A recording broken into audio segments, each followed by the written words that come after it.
Cars 3, the third and final Cars film, released on June 16th of 2017. It's a movie with an absolutely massive roster of characters and character paint jobs, with its multi-generational theme bringing in several different groups of racers and a bunch of new, exciting, and different concepts and types of characters into the Cars universe and in turn the Diecast line. We've been very well fed by Cars 3 in the Cars Diecast line. Despite being around for less than 10 years, it has nearly as many diecasts as Cars 2 does, a film that's 6 years older than it. That's especially impressive when you remember that we've only gotten about 5 new Cars 3 items from 2022 onward. It really goes to show you how full force they were for Cars 3 for many years. But despite that, there is still an absolute ton of characters and character variants that are missing from the Cars Diecast line in Cars 3. And today, I'm going to be going into the movie scene by scene to break down every Cars Diecast from Cars 3 that should be made.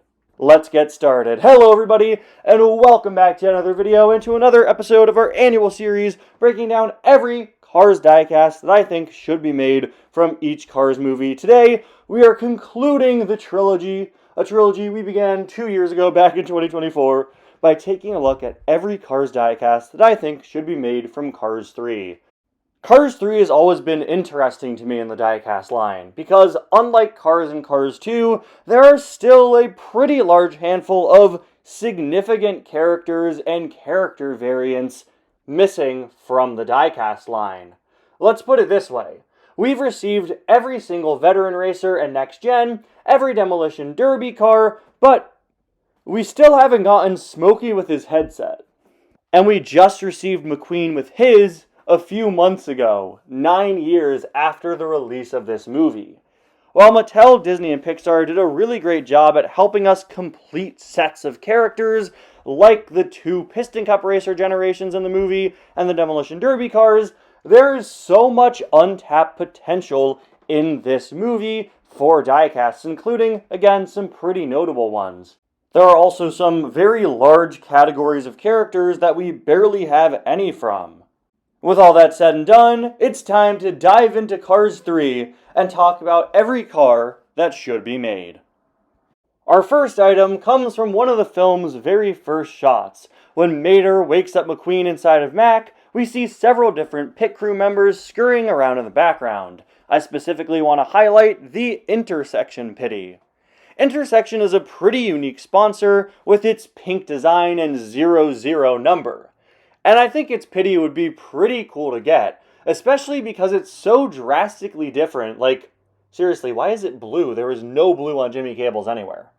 Remember how I was just talking about how major categories of diecasts are missing from Cars 3? Well, with the exception of a few haulers and Jackson Storm's crew chief and pity, we have never received any Cars 3 pit crew members for either generation of racers. Kinda crazy when you think about it, considering how prominent they've been for Cars 1. That is, in my opinion, the largest untapped gold mine of potential Cars 3 diecasts. And since there are so many, I could be here all day just listing off different crew chiefs and pities when they show up. So I'm not going to do that. That would make this video 4 times the length it already was and become incredibly redundant. I think that any Cars 3 pity or crew chief is a car that should be made, and I would be happy with receiving any of them, quite frankly. So, I'm not going to highlight them every time they show up, just know that I think that any of them are fair game for great diecast additions. I'm just going to highlight some of my personal favorites throughout the rest of this video, ones that stand out to me that I would especially like to see, like the Intersection Pity here. Oh, look at that. Already got more pities I want to talk about, because a bit later on in this scene, Cal Weathers' pities appear behind Mater. These pities appear quite prominently throughout this early section of the film because Cal, of course, is one of the main racers focused on. We already have 3 different types of Dinoco pity in the line made for the King, but with how notable Cal is, I think it would make sense to give us some of his pities. Yes, they are visually similar, but They have a slightly lighter shade of blue, which I think looks really, really nice, and you can see the one on the left of Mater here actually uses a different pity mold, the likes of which we've never seen in the Diecast line. This model is used all throughout Cars 3 pit crew members, so it would be cool to get in the Diecast line in some form. Rusty's Mac is, in my opinion, one of the most forgotten character variants missing from the Diecast line. This is one that I've wanted for years, but I rarely ever hear people talk about it. This is the design that Mac has for the first act of Cars 3, matching McQueen's modern Rusty's paint job. We only really see it in a few shots, like just here in the opening, but I think it still deserves to be made, being a variant of a major character that matches a McQueen that is quite prominent in the film. Rusty's Mac also later appeared in Cars on the Road, so has that going for it as well, more than one appearance. The only problem is that this Mac trailer does not have a corresponding cab, and it's pretty clear that one was never designed for it, considering that in Cars on the Road, Mac's front just uses his regular Cars 3 design, while the back uses the Rusty's one. In order to have an authentic Rusty's Mac based on Cars 3, they would have to design a new Mac cab that matches the back, but that's not a problem considering most hauler cabs are designed from scratch for the Diecast line because they don't appear in the movie either. The next pity I want to highlight is the Carbon Cyber pity, which is sort of the main one focused on in this joke where Mater tells everyone around McQueen to be quiet. Design-wise, I don't think it's all that interesting. Much like the intersection pities, it doesn't really match its racer all that well, but due to its notable screen time, I wanted to highlight it. I also want to mention the tank coat pities, which you may have mistaken for intersection pities because these ones are actually pink and white. I really love the color scheme here with this dark pink, something that we've never seen on a pity before. And finally, for this shot of the movie, I want to highlight Chris Revstovsky, who we do have several variants of in the Diecast line, but this scene is interesting because she's not holding any type of flag here.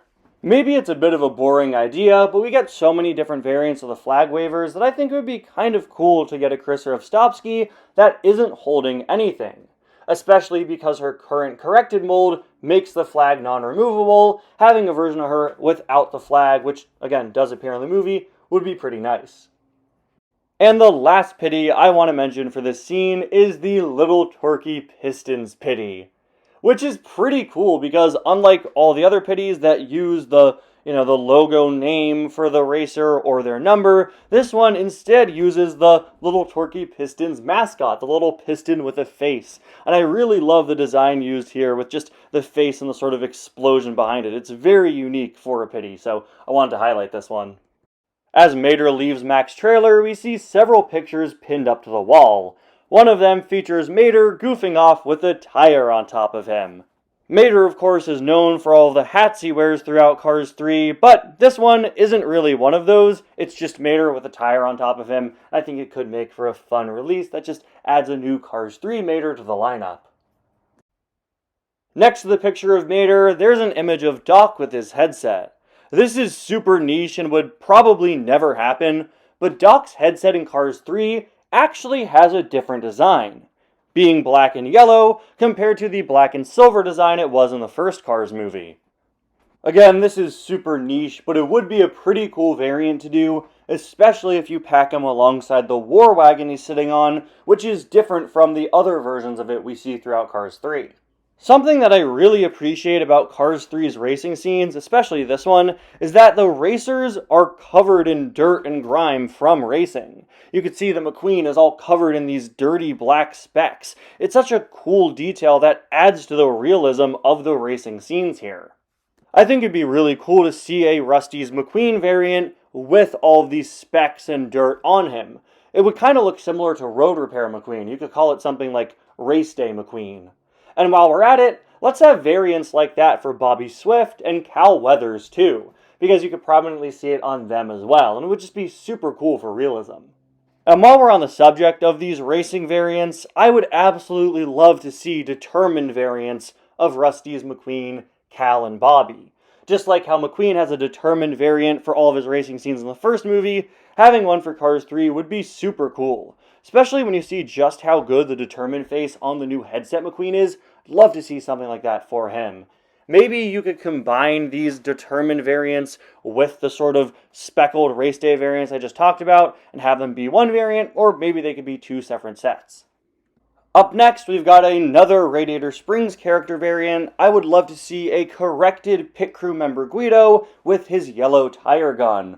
Guido uses a yellow tire gun in Cars 2 and 3. We have seen it on 2 diecasts in the past. It came as an accessory with Precision Series Guido, and also came molded onto Wheel Well Guido. But as much as I like Wheel Well Guido, it has a very scene-specific expression and scene-specific accessory, and also the tire gun doesn't have a handle. So I would love to see a Guido that's just a repaint of the original pit crew member Guido with that corrected yellow tire gun. And of course, you could throw in the classic tire stack and tool cart accessories themed to the Cars 3 intro. We've gotten a few different types of Cars 3 McQueen accessories over the years. We have a Rusty's Racing Center tool cart. We have some generic Rusty's ones that have come with the advent calendars and stuff. But I don't think we've ever gotten them based on the intro Rusty's design, so that'd be pretty cool to see. On the subject of accessories based on the Rusty's McQueen intro design, I want to see more war wagons, guys. We've only ever gotten one of these with Doc with Stand back in 2015, and like I just talked about with the Cars 3 Doc with headset idea, we see several different war wagon designs throughout the movie. This one that you could see behind Sally and Guido is specifically themed to the Rusty's intro look. These are not only really cool and highly detailed, they're also highly desirable because they're absolutely necessary to complete a pit crew setup. Like, there's a reason why Doc with Stand is an insanely expensive item, and I'll give you a hint. It's not the Doc that you could get for like $10 on his own. That stand makes that item super desirable, and the fact that they've never brought back this concept is really unfortunate. Of course, how you release one of these becomes a big question. Back in 2015, we had a deluxe release that was Doc with the stand as an accessory. You could easily do something like that again. Pack it in with any members of the Cars 3 pit crew, Sally, Sarge, Fillmore, any of them could work. You could release that as a deluxe, like you did with Doc, or I'd argue you could also just release it as a 2-pack with the War Wagon counting as the other vehicle. That would be a nice solution if deluxes continue to not be part of the diecast line for the foreseeable future. Additionally, I'd also argue that you could just sell the War Wagon on its own as a single. Again, people would absolutely eat this up, probably buy multiples to have them for several teams. Up next, we have our first race fan of the video. Just like Cars 3 pit crew members, Cars 3 race fans are an absolute untapped gold mine of potential diecasts. With the exception of Maddie McGear and her mom, we have received no Cars 3 race fans. It's absolutely insane. There are these massive categories that we have so many of from the other movies that they just haven't touched for Cars 3 yet. And the first one I want to talk about is a car that I've wanted ever since I first saw Cars 3 in the theater. This McQueen fan is sitting in a kiddie pool on top of an RV. Having a diecast that comes with a kiddie pool as an accessory is worth it on its own, but the fan herself has a really fun design with one of those hats with drinks coming off of the sides. Ideally, you would sell this item and then also the RV within the same year, maybe both as deluxes, because I think that kiddie pool would be pretty big. I wish there was a way to release the two of them together, but even when we did have deluxes, stuff like that just wouldn't happen. RV plus car and kiddie pool is just too big to fit as a regular release. Would have to be like a convention exclusive or something. I don't think that's worth it. You could just release both of them on their own. And speaking of convention exclusives, we saw the return of Albert Hinkie, Big Al, here at the start of Cars 3. The 2015 Cars 1 Big Al diecast is one of the most wanted, most highly desired Cars convention exclusives that they've ever done. It's really unfortunate that we're at a point in time where not only are they not making traditional deluxes, they're also not making larger items like this. We haven't gotten a convention exclusive in a very, very long time, and I think just for the future longevity of the Cars diecast line and giving us more fun characters that people are asking for, it would be really nice to have larger characters back, and to have things like convention exclusives back. And I think a really great one to do would be a Cars 3 version of Big Al. His design is only a little bit different. The tarp is on the other side, the writing looks a little different with how it's ordered on his side, and the flags have been updated to more modern 95 and Lightning Bolt logos. Other than that, he's all pretty much identical to his Cars 1 design. But I think if they were to ever bring back convention exclusives, this would be a really great one to do. That way you give collectors another chance to get a Big Al diecast without bringing back the original. From a very big race fan, we go to a regular-sized one with this red pickup truck. This is a background car that we see a few different times throughout Cars 3, and I believe it also appeared in the Cars on the Road episode Trucks. We've gotten quite a few generic Cars 3 background cars over the years, but I'd always appreciate getting more. Something that I really love about the Cars 3 background characters is that a lot of them are just modern American cars that you still see on the road to this day. So many of the background characters that we get are based on older car models, like the ones that we see in the Radiator Springs flashbacks, or even a lot of the ones that we see at the Cotter Pin in Cars 3. Or they fill very specific purposes, like a lot of the background characters in Cars 2 that fill out specific roles, like taxis or the Geisha Girl cars, etc. There's a shockingly small amount of just generic background pickup trucks in the Cars diecast line, so I think this item and others like it that I'll talk about throughout the video would be really great additions, thanks to this movie having so many just generic, blank, modern cars. Another generic background car I'd love to see from this scene is this red car that Big Al pushes out of his way. A lot of race fans we've gotten over the years are ones that are either next to significant race fans or ones who are part of visual gags on screen, and this is both of those, so I'd really like to see her. Hypothetically, we could get all three of the cars Big Al pushes out of the way, but I just wanted to highlight this one since it's sort of the main one. One of my favorite Cars 3 race fans, one that stands out to me every single time I watch the movie, is this Easy Idol RV fan on the left of Big Al. It's dark silver, a pretty unique color for RVs in the Cars series, but one that we've never gotten in the diecast line, and how cool would it be to not only have an Easy Idol fan, but to have an Easy Idol fan that's an RV. It also has a bunch of flags representing other sponsors like Four Wheel Drive and No Stall. I guess I should also mention this female RV that scowls at Al while he's making his way through. She has a few different flags, mainly one that's repping Trunk Fresh, and she could have this really fun, annoyed expression. We also don't have any female RVs in the diecast line. There are very few throughout the Cars series, so that'd be pretty cool. And before any of you mention Winnie, I mean race fan RVs. How did you remember that Winnie exists? It's from Planes 2. As the racers make their way into the pits, I've got to highlight Brick Yardley's pit crew, with Brick being one of the more prominent Cars 3 veteran racers. Of course, we've got to see his pit crew come out. Of course, I also have to mention Bobby Swift's pit crew. I've always really loved the design for his crew chief. Kind of reminds me of Autobahn from Cars 2. With Bobby being one of the main racers in the movie, his crew chief and pitties have to be one of, if not the first crews you make for Cars 3.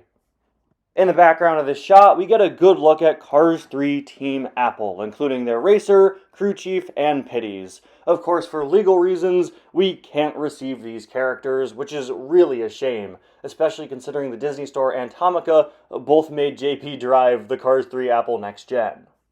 So while we currently can't get these guys, I still had to mention them. The Cars 3 Apple racer is the only veteran racer that's never been released.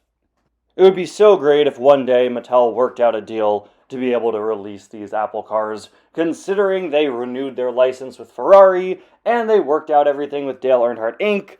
Come on, guys. Only Apple's left for the Mattel can't legally release these cars group. We gotta get the Apple license back. Up next, we have the King with Headset. This is easily my most wanted item from this entire movie. In fact, it might just be my most wanted item in the entire Cars diecast line. The King returning in Cars 3, it's my favorite cameo in the movie, my favorite little returning character. Having him be Cal's crew chief is such a fun addition to the movie and to the Cars world. I love it so much. And the fact that it's been 9 years and we haven't gotten this item is crazy. We got a regular The King re-release on Cars 3 packaging back in 2017, but we've never received this guy. And now that they've finally released Cars 3 McQueen with headset, I think now is the perfect time to follow that up with The King. Up next, we have another one of my most wanted items, a corrected Chris Revstopski with checkered flag. The original Chris Revstopski came out in 2017 and had a checkered flag, but in 2019 they corrected her mold to be far more film accurate. They released 3 different versions of her with different colored flags in the following years, but we're still yet to receive an updated Chris with a checkered flag. Funnily enough, the Chris Revstopski green flag variant we got back in 2019 had a checkered flag in its prototype photos, but of course the final version had a green one. In my opinion, there are 3 major categories of Cars 3 diecasts that are missing: pitties, race fans, and camera cars. We have a couple of Cars 3 camera cars, but I think we could definitely get a whole lot more, and a lot of significant ones throughout the film are missing. This one isn't very significant, he's just sort of off there in the corner of the screen, but I still wanted to highlight him, the Range Rover camera car that films Shannon's spokes. The attention to detail in the Cars series is so great and so underrated in my opinion. A lesser film series would not go out of their way to have an entire separate background character designed and placed behind the reporter. It would be really cool to have this car that could be Shannon's personal cameraman. Up next, we have Pranked Cal Weathers. This is an item that I've wanted for a long time. In fact, I'm pretty sure I featured it in my first ever Cars That Should Be Made episode back in January of 2018. It's an item that seems like it might be a bit difficult to pull off, but I think you could probably do it just fine. It's Cal with overinflated wheels and a bunch of McQueen balloons attached to his back. For the balloons, I think you would just make a plastic accessory with all the balloons there that plugs into the back of Cal. As for the tires, I don't think that would be too hard to pull off. You just have to make a Cal Weathers that has larger tires. Obviously, you can't have them be partially deflated or else it's not going to be able to roll at all. But still, this is an item I would really, really love to see. And it's a new variant of Cal that appeared in the movie. What's not to like? Mater's running joke throughout all of Cars 3 is that he wears a different hat to each of McQueen's races. This is another thing you think the diecast line would surely have capitalized on, but they barely have. Now I know what you might be thinking, Ty, what are you talking about? We've gotten 4 different versions of Mater with hats. Yeah, but in one of the weirdest cases I've ever seen in the Cars diecast line, only one of these actually appears in the movie on Mater. Mater with lightning bolt hat, which we just saw in the first race of the film. The other 3 are Mater with 95 hat, which Mater doesn't wear in the movie. Instead, it's the hat that he puts on the little fake Mater that he makes while McQueen is away. The fan favorites Mater with hat, which is very similar to the piston cup hat he wears at the end of the movie, but it's not identical and also includes both 95 and 51 logos. And finally, there's Mater with 95 and 51 hat, which was made up for the diecast line based off of a hat that Maddie McGear wears in the Cars 3 credits. That was supposed to be part of the fan favorites line, but the cancellation of that line led to it being released in the main line instead. So, yeah, 4 Mater hats, 1 is in the movie, 1 is in the movie not worn by Mater, and 2 are expanded universe items. All that to say, I have been dying to see more of the hats Mater actually wore in the movie. The fact that there are all these Mater variants they're just sitting on and haven't done yet is absolutely crazy. So, up first, we have Mater with the giant 95 afro, of course based on the one that Guido wears.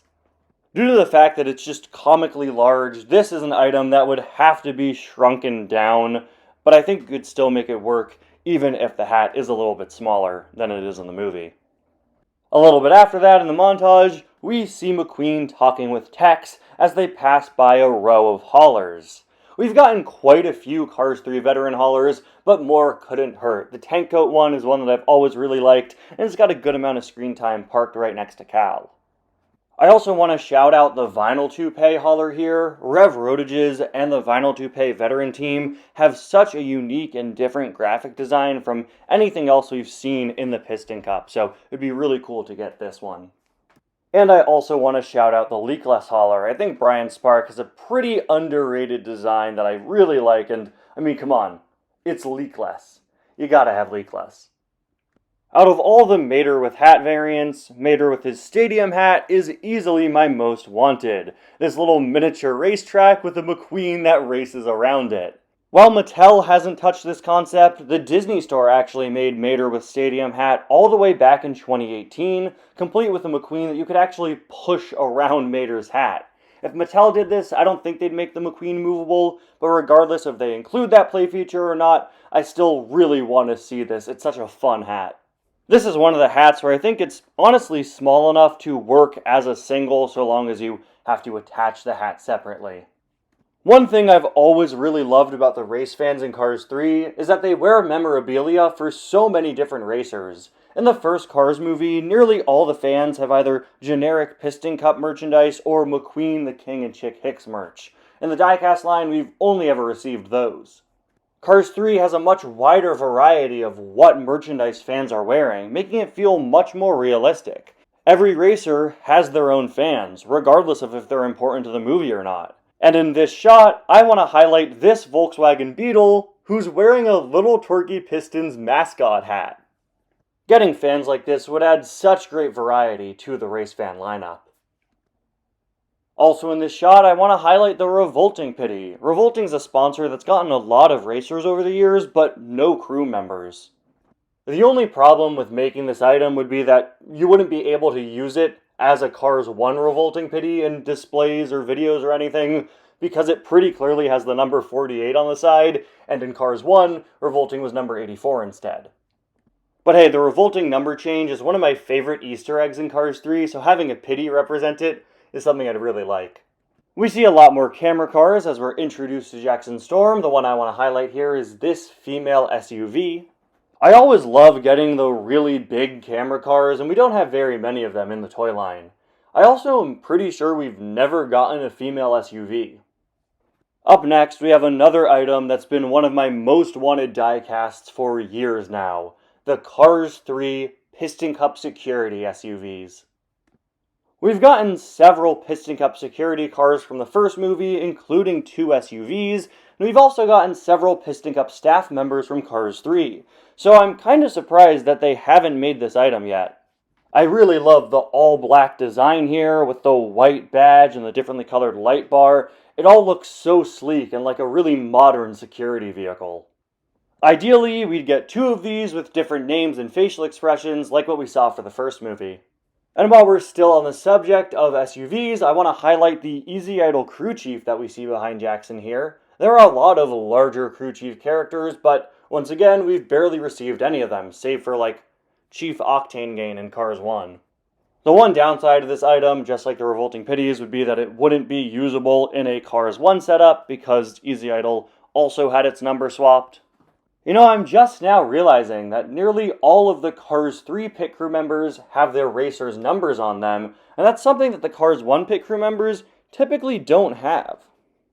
We've got another really cool female SUV camera car in the background here, this one in silver. Alright, fine, I'll stop with the SUVs. I like this guy's pretty cool. I don't know what his mold would be, but he's neat. I'd really like to see a variant of Jackson Storm's crew chief, Ray Reverham, without his headset on. We see Ray without it at a few different points in the movie, like here, and also later when Jackson's on the simulator. His diecast, of course, permanently has the headset, so it'd be nice to get a variant without it. And while we're at it, I'd also like to see a Jackson Storm Pity without a tire gun. Laura Spinwell, the only Jackson Pity we have, has a tire gun permanently attached to her forks, and while that is really cool to see, it would be really great to have an empty fork option as well. You could do this one of 2 ways. Either market it as a new variant of Laura Spinwell, or have it be a new Jackson Storm Pity with a different name. I don't know who this background character is that's talking to Dud Throttleman, but I really like him. Wait a minute, I'm talking about an SUV again! Still, hey, cool background character. I don't know what his connection to Dud is, I'm gonna headcanon that this is Dud Throttleman's approving father, Dad Throttleman. Also in this shot is this modern-looking pickup truck with a covered back. This is one of my favorite background character designs in the movie, and it appears all over the place in several locations. I knew I had to highlight it somewhere. Up next, we have another one of the most shockingly missing Cars 3 diecasts, Cars 3 Chick Hicks. When Cars 3 was coming out, we received the infamous Chick Hicks with headset. At one point in the development of Cars 3, Chick was supposed to wear a headset, and I guess it got cut so late in development that the diecast was finalized before they removed it from the movie. Despite the fact that Mattel has gone back and corrected several inaccurate Cars 3 items, and the fact that Cars 3 Chick Hicks has both a plastic item and a super rare rubber tires release, we are yet to receive it as a regular diecast. This is one of the most shockingly, obviously missing diecasts, not only in Cars 3, in the entire toy line. The fact that we haven't gotten it is crazy. Up next, we have a group of cars that I've wanted for a very long time, Chick Hicks' TV staff. I really like these cars, but I don't think I've ever heard anyone else talk about wanting to see them in diecast form. We see a few different staff members in this shot. There is a tall pitty with a camera, a wide pitty with a clipboard, and a Franca model car in the back left, all clearly annoyed at Chick Hicks, once again talking about how he beat McQueen. It looks like there's also another car, just another pitty, next to the Franca repaint in the back. I think any of these would be great, especially the camera pitty. To have someone who is the dedicated camera car for Chick Hicks' show would be really great. And also, just think of all the fun scenarios you could have with Chick Hicks' staff in toy form. We just have this one shot of them in the movie where we see how much they don't like him. You could have so many fun scenarios with these. I am a little surprised I've never seen people talk about the pitties in particular, because they are all over the Cars 3 video game. They appear in the menu screen, goofing off, doing all sorts of things, since the menu for that game was Chick Hicks' show. So another reason why I think they deserve diecasts. I don't often pitch the concept of metallic cars in this series, since metallic cars seem to just show up when they do and, adhere to a specific theme or concept, but I want to highlight the idea of a metallic Natalie Certain. Natalie Certain is a character with a good deal of screen time in Cars 3, who was in the marketing quite a bit, and she has very little merchandise. Her diecast was released several times in 2017, and she's barely returned. She also only has one variant, and I think getting a metallic version of her would be pretty cool. She has a very sleek design and paint job, which light reflects off of very interestingly, as you can see in the scene. So having a separate metallic version of her, I think could be really cool. Again, I don't usually like pitching metallic versions, because they could really do metallic versions of whoever, but I think Natalie would be a really nice looking one. As Natalie explains the future of racing, we see these blank white tech pitties working Jackson's simulator. These are very similar to the blank white Rusty's Racing Center pitties we see later on in the film, but these use the same model as Jackson Storm's pitty instead. At this point in the movie, during Jackson Storm's winning streak, we see that Apple has replaced their racer with JP Drive. JP is a pretty well-documented Cars character. An image of him is in Meet the Cars, he has official artwork, and he even has merchandise from both the Disney Store and Tomica. As I said earlier, it seems Mattel can't legally release Apple merchandise, so the Cars 3 veteran and JP Drive continue to be the only Cars 3 Piston Cup racers missing from their respective groups. Hopefully one day they work something out and we could get JP, but if not, at the very least, he does have merchandise released by other companies. Up next, we have this camera car who asks Rusty and Dusty what they're going to do to get McQueen back on top. I always think it's important to give diecasts to characters that have speaking lines. And since we have so few camera cars from Cars 3, most of the ones that talk haven't been made. When we cut back to McQueen here, we get a good look at the Cars 3 Trunk Fresh pit crew. At this point in the movie, there's a blend of veteran and next-gen pit crews. This is the veteran crew. I really like the all-black look with the green caps, kind of an inverse of the Trunk Fresh pitties we see in the first movie. Easily my most wanted reporter from Cars 3 is this Range Rover who tells McQueen that Cal Weathers is hanging up his light years. Not only has he always stood out to me for saying the word Lightyear out loud, which I think is the only time it happens in the Cars series, I also just really like the concept of having a Range Rover reporter. It's a very distinct type of car, and a very different type of car from any of the other reporters we have in the Diecast line. We've now reached the final race of the opening montage, and we get this great shot of McQueen driving through backstage where we see just how many next gens have already taken over. There are a lot of great pit crew members to talk about here. Up first, we have the Next Gen Synergy Pitties, and they're talking with this SUV. I think it's safe to assume that this is a sponsor owner, or somebody involved with the Synergy race team in some way. You know, we have Tex, and we have Sterling, and Rusty, and Dusty, but man, it would be so cool to get some of the owners or sponsor representatives of the background sponsors, even if they are just normal-looking cars, to have this car that seems like he's involved with Team Synergy would just be really cool for world building. We've got the Next Gen Intersection Pitties next, and man, these guys look great. They have this really dark pink color for the body, even darker than the coloring on Flipped Over, and it looks like they have metallic pink caps. We've got one of my favorite Next Gens, Chris Roman, so of course I've got to shout out his Pitties. They look so sleek with the dark blue and light green color scheme. And then, of course, we have Chase Race-A-Lot's Pitties. These guys, I think, are at the top of the list for what next-gen Pitties need to be made, because they have a pretty prominent role later on when we see Chase talking about how McQueen hasn't shown up yet. Something that would make making all of these next-gen Pitties super easy is the fact that they all use the exact same model.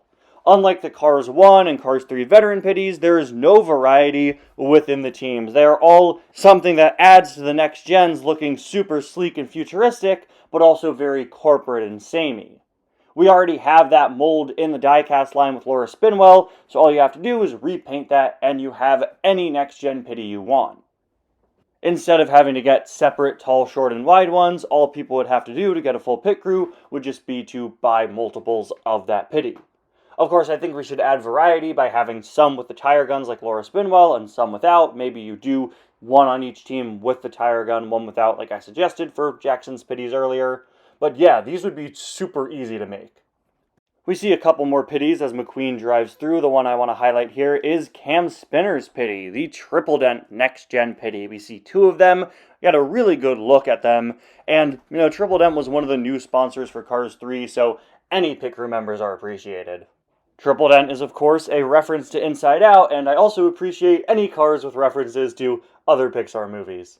Up next, we have Brick Yardley's sponsor owner. This is another one of my most wanted items from Cars 3. Not only would it work as a good generic background character, it's also a very unique type of character. It's a sponsor owner for a background character. Once again, I think giving characters with dialogue diecast is very important. But I think another reason why I've always been so interested in getting a diecast of this character in particular is because we were supposed to get one back in 2017 and it was canceled, and we've never seen any images of it. So the idea to make this guy has been out there before. When we first see Danny Bro, we get a good look at the Mood Springs Next Gen Pitty. We've never had a Mood Springs Pitty, the only one we got was canceled, so again, I'll take any Mood Springs Pitty at this point. It's a sponsor I absolutely love. And a bit further in the background, we see Barry D. Pedals Pitties, the next-gen RPM Pitties. RPM, another classic Piston Cup sponsor. And these guys have a very interesting color scheme with the yellow tops and blue bottoms. Quite different from Barry D. Pedal, but very distinct. One of my favorite next-gen Pitty designs. When McQueen goes in for a pit stop, we get a good look at the next-gen N2O Cola team. I want to highlight their crew chief, which has a pretty cool design. And, of course, I have to talk about Race Damaged Lightning McQueen, another one of the most requested missing Cars 3 diecasts. This is one that I genuinely don't think we're ever going to get. It depicts the main character in an absolutely brutal state. And as much as I'd love to see it, and as important as it is to the movie, I just can't see them making a toy of the main character of Lightning McQueen in a state where he's this beaten up and his eyes are closed. You know, it almost looks like you're selling a dead McQueen. Yes, we've gotten damaged cars in the past with the King and Mood Springs and Rod Redline, but all of those are cars who, you know, we actively see speaking in their damaged form. For years I've said I don't expect to see them making this McQueen. We've never even gotten Race Damage Doc, who appeared in 2 separate movies. I also just think it's an item that would be kind of physically impossible because of his spoiler being almost completely ripped off. It's just barely hanging on there, and I think it would be pretty hard to come up with a safe, stable way to have it barely attached to the item. But hey, if they do decide to make this, I would be very, very happy, and I know a lot of other people would as well. If there's one thing I've learned from following the Cars Diecast line all these years, it's even the items you don't think will ever happen have a fair shot. We've gotten quite a few Cars 3 Piston Cup rescue vehicles, but I want to highlight some of the ones we haven't gotten just yet. The first car to respond to this scene is this sort of pickup flatbed truck labeled 782. This is not Stu Scattershield's, the flatbed we did receive from this movie. This is a completely different car who I think might be a completely different type of car as well. This truck is carrying 2 Piston Cup rescue pitties who ride in its back and are then deployed on the scene. This would be super cool to get. I just love the concept of Piston Cup rescue pitties. I don't think I ever noticed they were in the movie until this watch through. And it would be especially cool if you could come up with a way for the truck to actually fit and carry these pitties. We also see some regular police / Piston Cup security cars roll onto the scene. I always talk about how we need to get regular police cars in the diecast line, and I think these guys would be a great choice. You can actually see them much more clearly at the end of the film after the Florida 500, where, as you can see, they don't say security, they actually say police. So it would be great to have these cars that are not only Piston Cup security cars from Cars 3, which we don't have yet, but they could also double as regular police cars. And though he doesn't appear on screen here, I think now would probably be the best time to talk about Herb Kerbler, the Piston Cup tow truck. No, I didn't make a mistake there. He really has the exact same name as Herb Kerbler, the four-wheel drive next gen. This character is an absolute anomaly. Not only does he have the same name as another character, he also appears in Cars 3 Meet the Cars, but not the movie itself. It's pretty obvious that he was cut from Cars 3. It's been speculated for a long time that there was an extended version of McQueen's crash or the aftermath to it. Since a lot of the rescue vehicles we got from this movie barely appear during McQueen's crash or don't appear at all, and then of course we have Herb. Herb was clearly 3D modeled because in Cars on the Road his model was reused blank, and funnily enough, we got a diecast of that, Chris Freightman. Now that we have Chris Freightman, I think it's inevitable that one day they'll reuse his mold as Herb Kerbler. Yes, technically, Herb wasn't in the movie, but he's still a character that is associated with it, who is clearly supposed to be there. And I think it's kind of a similar situation to all the pit crew members that weren't in the first Cars, but have diecasts. Okay, and with Herb Kerbler, who they should probably rename when they make him, out of the way, we have finished McQueen's crash scene. We are done with the opening montage of Cars 3, and we are, oh my gosh, not even 14 minutes into the movie. And we are 41 minutes into this video. Yeah, the opening of Cars 3 is absolutely jam-packed with cars to talk about with the whole opening race montage. It is crazy. From here on out, I think things are really going to start to slow down as we go to Radiator Springs and then off to places like the Rusty's Racing Center and Fireball Beach, which have significantly less diecasts. So if you feel like I'm skipping around the movie a lot more in the coming minutes, it's because, well, the first 15 minutes of Cars 3 are so densely packed, as you can tell from how long the video already is. Let's move on over to the footage of Doc that McQueen watches. We've gotten a lot of these flashback racers, and in this scene, most of them are pretty hard to see since it's grainy video footage, so I'm going to withstand from talking about most of the racers until later on when we get that clear Doc flashback in Thomasville. For now, though, I want to highlight this racer who you can very clearly make out. He's one of the first racers we see in the flashback, number 90. This guy actually has a name, thanks to the Thomasville Racers line from 2018, where Paunchy Wipeout painted himself like him. This is Rusty Dipstick. Yeah, I know, just one of the greatest names in the history of the Cars franchise. He's very similar in design to Ducky Fauntleroy, who's probably my favorite of the flashback racers, and I've wanted him ever since I saw Paunchy painted up like him. It's weird to have the modern-day racer painted like the car, but not the original car himself. Of course, the main new Doc diecast we got from Cars 3 is Dirt Track Fabulous Hudson Hornet Doc, with dirt stains based on the later flashback scene where we of course see him racing on the dirt track. But in this flashback, he's actually racing on Fireball Beach, which I don't think I actually ever realized that's where this is. But yeah, it's Fireball Beach here. While you can't really see sand staining on Doc in the movie, I think it would be super cool to have a Fireball Beach variant of the Fabulous Hudson Hornet with sandy wheels and maybe the sandy overspray from the Fireball Beach Racers line. We've gotten a lot of these 50s racers, but there are so many 50s background cars in these scenes that I am just dying to see. Yeah, we have the Flag Waver, we've got Wheel Del Lee, but they are just scratching the surface. Up first, I want to highlight this pickup truck sitting behind Smokey. I think this guy is a unique mold. Again, I would love any of these background 50s cars. There's also a 1950s tow truck in this scene, which is just so cool. Actually, it looks like there might be two of them, right? It looks like there's another one in front of the main one in the shot here. This looks pretty similar to the pickup trucks, some of the pickup trucks we have in the scene, but with a towing assembly. I would just love to see this character in the diecast line. There's a logo on the side. What does that logo say? What is the business this tow truck is running? I'd love to know what it's called. I'd love to see this character clearly. There's also this black pickup truck with, it looks like, some gray above his back wheels and a wooden covered back. This is something you see on a lot of pickup trucks from the time that I don't believe we've ever seen in the Cars diecast line. I think this is probably the exact same car. A few shots later, of course, now from the front, you get a much better look. Also in this shot, I want to highlight this all-white background character who looks very similar to Jet Robinson. It's not often we get background cars that are painted white. This one is very striking in the background. And then also this sort of maroon one all the way on the left of the screen.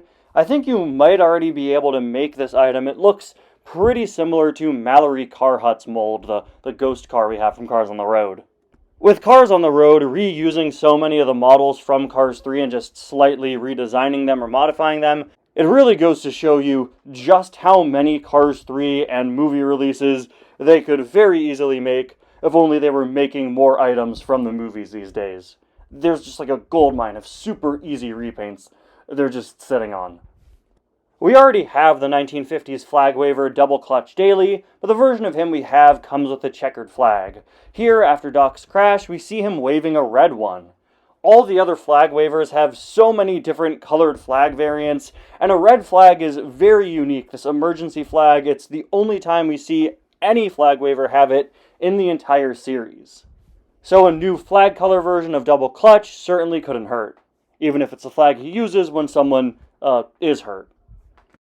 Up next, we have another item at the absolute top of my list for most wanted Cars 3 diecasts, the 1950s ambulance.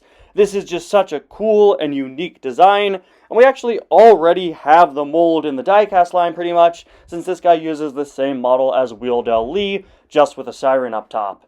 Like I said at the start of this segment, this is one of my all-time most wanted Cars 3 items, one that I've wanted for years.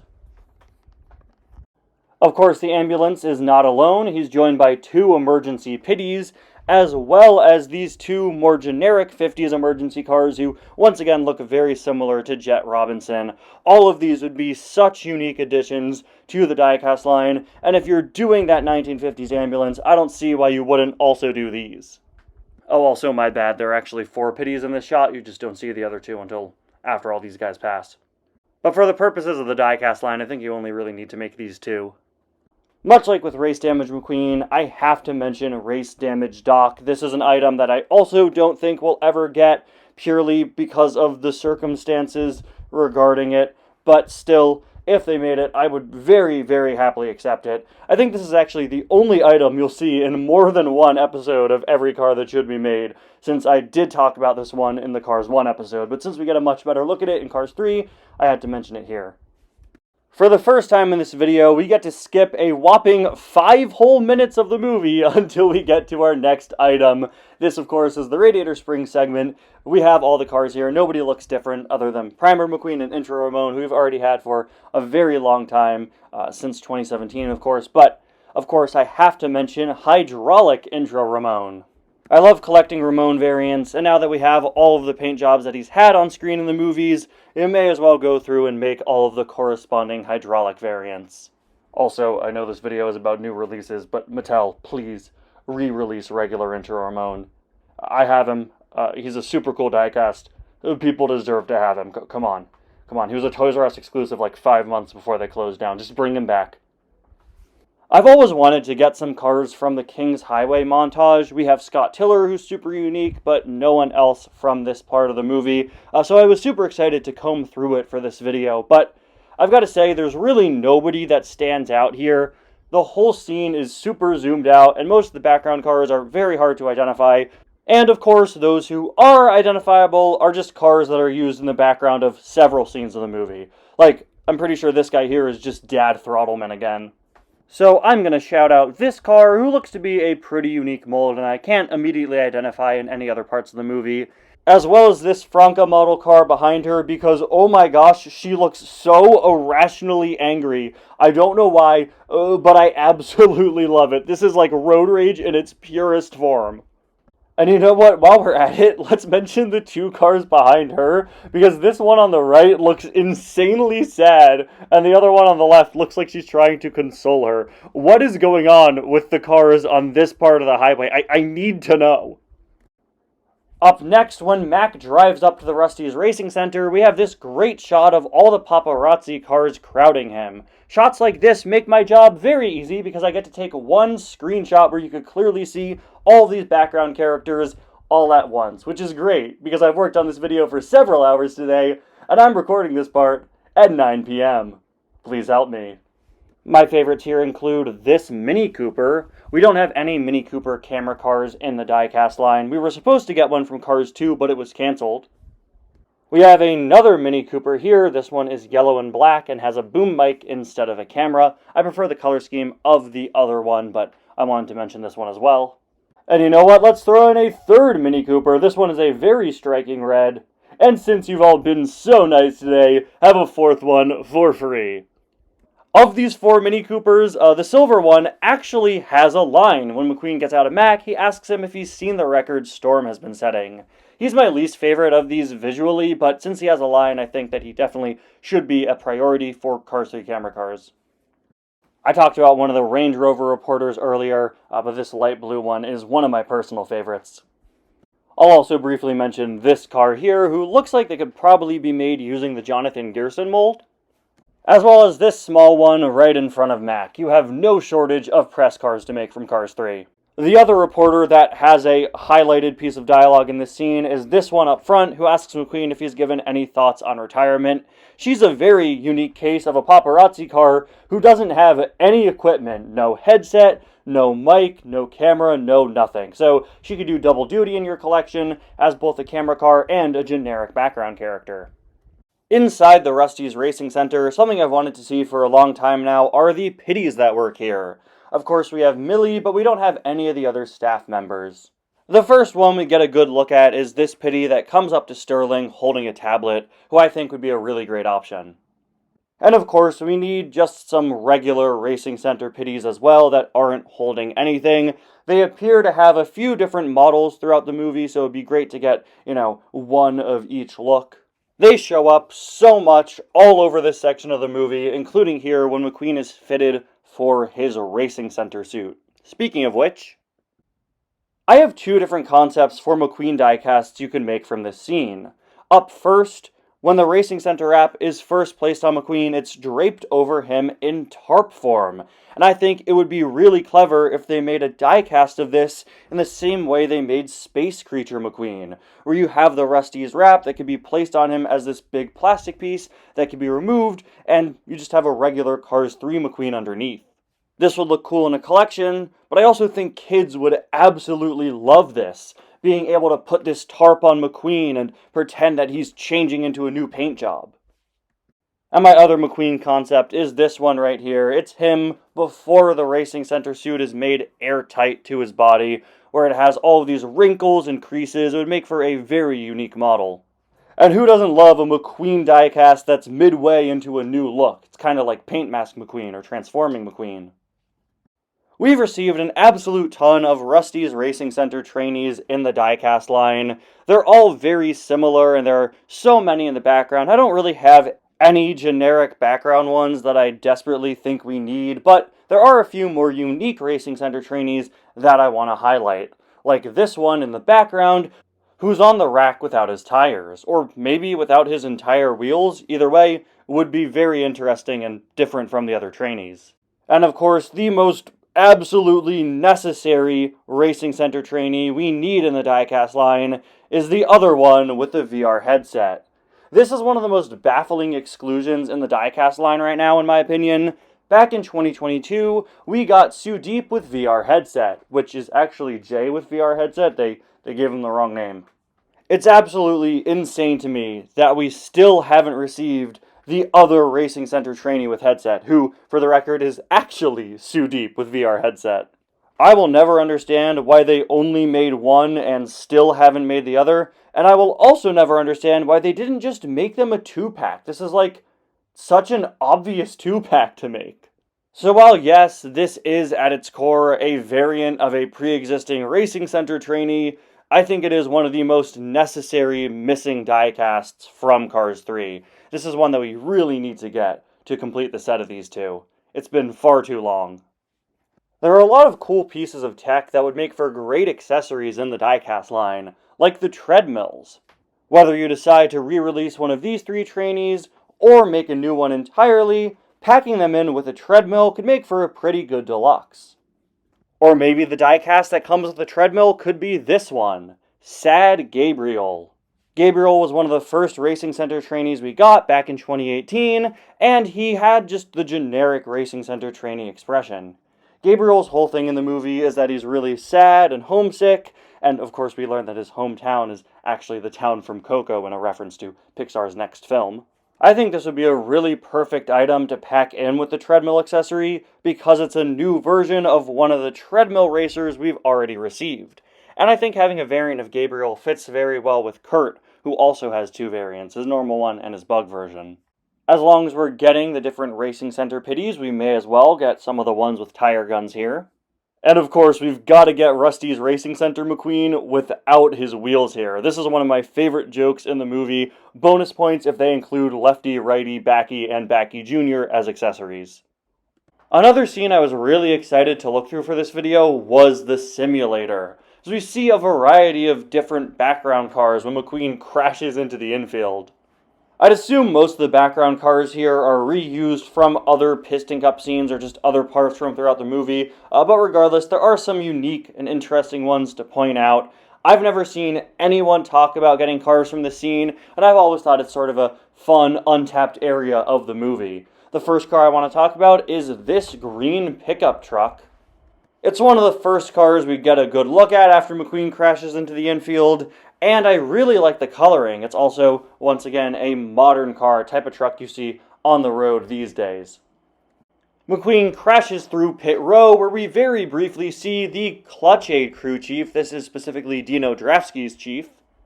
And while McQueen does successfully avoid the crew chief, he ends up with a Clutch Aid pitty clinging onto his windshield for the next part of the scene. I think this is one of the Cars 3 pitties we need to see the most out of any of them. It's one of the pitties with the highest amount of screen time in the movie, and it's also part of a very memorable visual gag. Now I know this looks like a wide pitty, but it's actually a tall pitty, as you could see before McQueen crashes into it. It just looks wider here because of the fisheye lens of the simulator. I've also wondered for years what pitty this is specifically. Yes, it is Clutch Aid. I had to put the movie in like super slow motion to find out, and for just a few frames you could make out the Clutch Aid logo on the side. McQueen and the hitchhiking pitty pass by an absolutely horrified pair of no-stall pitties. Once again, this is the non-next-gen pit crew, just Todd Marcus's pitties. We see another pit crew here as McQueen crashes into the tent. These are an absolute nightmare to identify, but they seem to be the Sputter Stop pit crew, Murray Clutchburn's team. There are plenty of RVs to choose from in this scene. The one that stands out to me the most is this one in the middle, wearing one of those drink hat things. This is now the second time I've had to mention one of those in this video. I really need to learn what they're called. I also really like the design of this RV that McQueen drives by. It's also really funny that the rest of the RVs look terrified and this one just doesn't. Another fun background character, this absolutely mortified red Mini Cooper. If they made any background characters from this scene, they would have to keep all of their terrified expressions. I'd be very disappointed if they didn't do that. Maybe for the crew chiefs and pitties, don't give them scared expressions so they could work in more scenarios. Although it would be pretty funny to have some pitties that are just screaming. I also really wanted to mention the crew chief that jumps out of McQueen's way in this scene, but we actually already have. This is Bobby Swift's crew chief. You could see the number 19 on the side. So, yeah, we already said this one should get a diecast, but this is just another reason. What an absolute legend. But there is a car I do want to talk about in the background of this shot. All the way over to the left, you can see an all-white hauler cab. My first thought was, oh, maybe this is the Apple cab, but I don't really think that's the case. I think it is just a blank white cab in the background. Not often we get blank cabs, and they are super useful. I think having a simulator-damaged McQueen variant could be kind of fun. From when he crashes through the screen here, you can see he's covered in dust, and it also looks like the Rusty's wrap has been a bit ripped up. The only problem is we only see the front of McQueen in this scene, so they would have to design the back, but I think the back would just be normal McQueen, and I mean, we've gotten diecasts where you only see the back of them in the movie, so it's fine. I will say, though, before we fully move away from the simulator scene, having the simulator in the diecast line would have been such a cool concept as, like, a convention exclusive. Kind of like how they did the Mater bathroom, you could have an exclusive McQueen sitting on the simulator, or maybe even a wrecked McQueen that crashed through it. The reason why I didn't mention this earlier like I did with the treadmills is because the simulator is technically in the diecast line. There are a couple of playsets that incorporate a simulator as part of them. But still, having a more detailed one would have been super cool. Would be super cool. It's still an option, guys. Anything I talk about is something that you could totally make. Please. If you've watched my other episodes in this series, you know I love talking about cars that we only see on posters, billboards, and advertisements. We've never gotten diecasts from places like this, but there are so many great options if you just look at the walls and signs of the Cars universe, like these two 50s racers on this old Thomasville ad. It would be especially cool if you made the diecasts and painted them in sort of sepia tone to match the art style of the poster. And you could also see a third racer a bit similar to Junior Moon on the poster behind them. If you're a longtime viewer of the channel, I'm sure you saw this one coming. I want Lightning McGrill. This is not a joke. I want a diecast of the Lightning McQueen grill. I was just talking about how advertisements in the Cars universe give us such unique diecast ideas, and Lightning McGrill is one that I have been talking about for years now. I think it would be so unique and so cool and just so insanely funny if they made a diecast of this. It's already vaguely car-shaped, it has wheels, all you have to do is make a diecast of it in 1/55 scale, that rolls, it can even have an opening and closing lid. Whenever people ask me if I could have one Cars diecast made that doesn't exist, I say the Lightning McGrill. I am dead serious, because it's so absurd and weird and out there that Mattel would never make it. But it would be such a cool item. Again, I am not joking. I think it would be a funny idea, but I'm serious that I would really like to see this. Lightning McGrill needs a diecast, and I will die on this hill. Or maybe I will die on this Lightning McGrill. From the Fireball Beach scene, Cruise with Trailer. I was always a little surprised that they didn't release this one. You could pretty easily do it using the trailer hitch system used for the road trip line in Sarge with Cannon. Bonus points if it could unfold. With how big the trailer is and that potential play feature, I think this would work best as a 2-pack. Cruise and McQueen with Hamilton are up next. Whenever Cruise contacts Hamilton, part of her headlights glow blue, and McQueen's lucky stickers glow blue. It would be a pretty subtle change for the diecasts, but it is important to the movie, and paired with some new facial expressions, like maybe a confused face for McQueen and a determined face for Cruise, you could have some really solid variants here. Plus, it's this film's Lewis Hamilton cameo, so it'd be nice to reference in the toy line. I think another really cool idea would be making these light up, like they do in the movie. That's not something I would typically suggest, but with a light-up line coming out in the diecast line this year, I think there's infinite potential for future light-up items. Rusty's Racing Center Mac, an item I'm a bit surprised we don't have, not only because it has a lot of screen time in the film, but also because we have Jocko Flocko Mac, which is this Mac paint job, but with a bunch of accessories on it.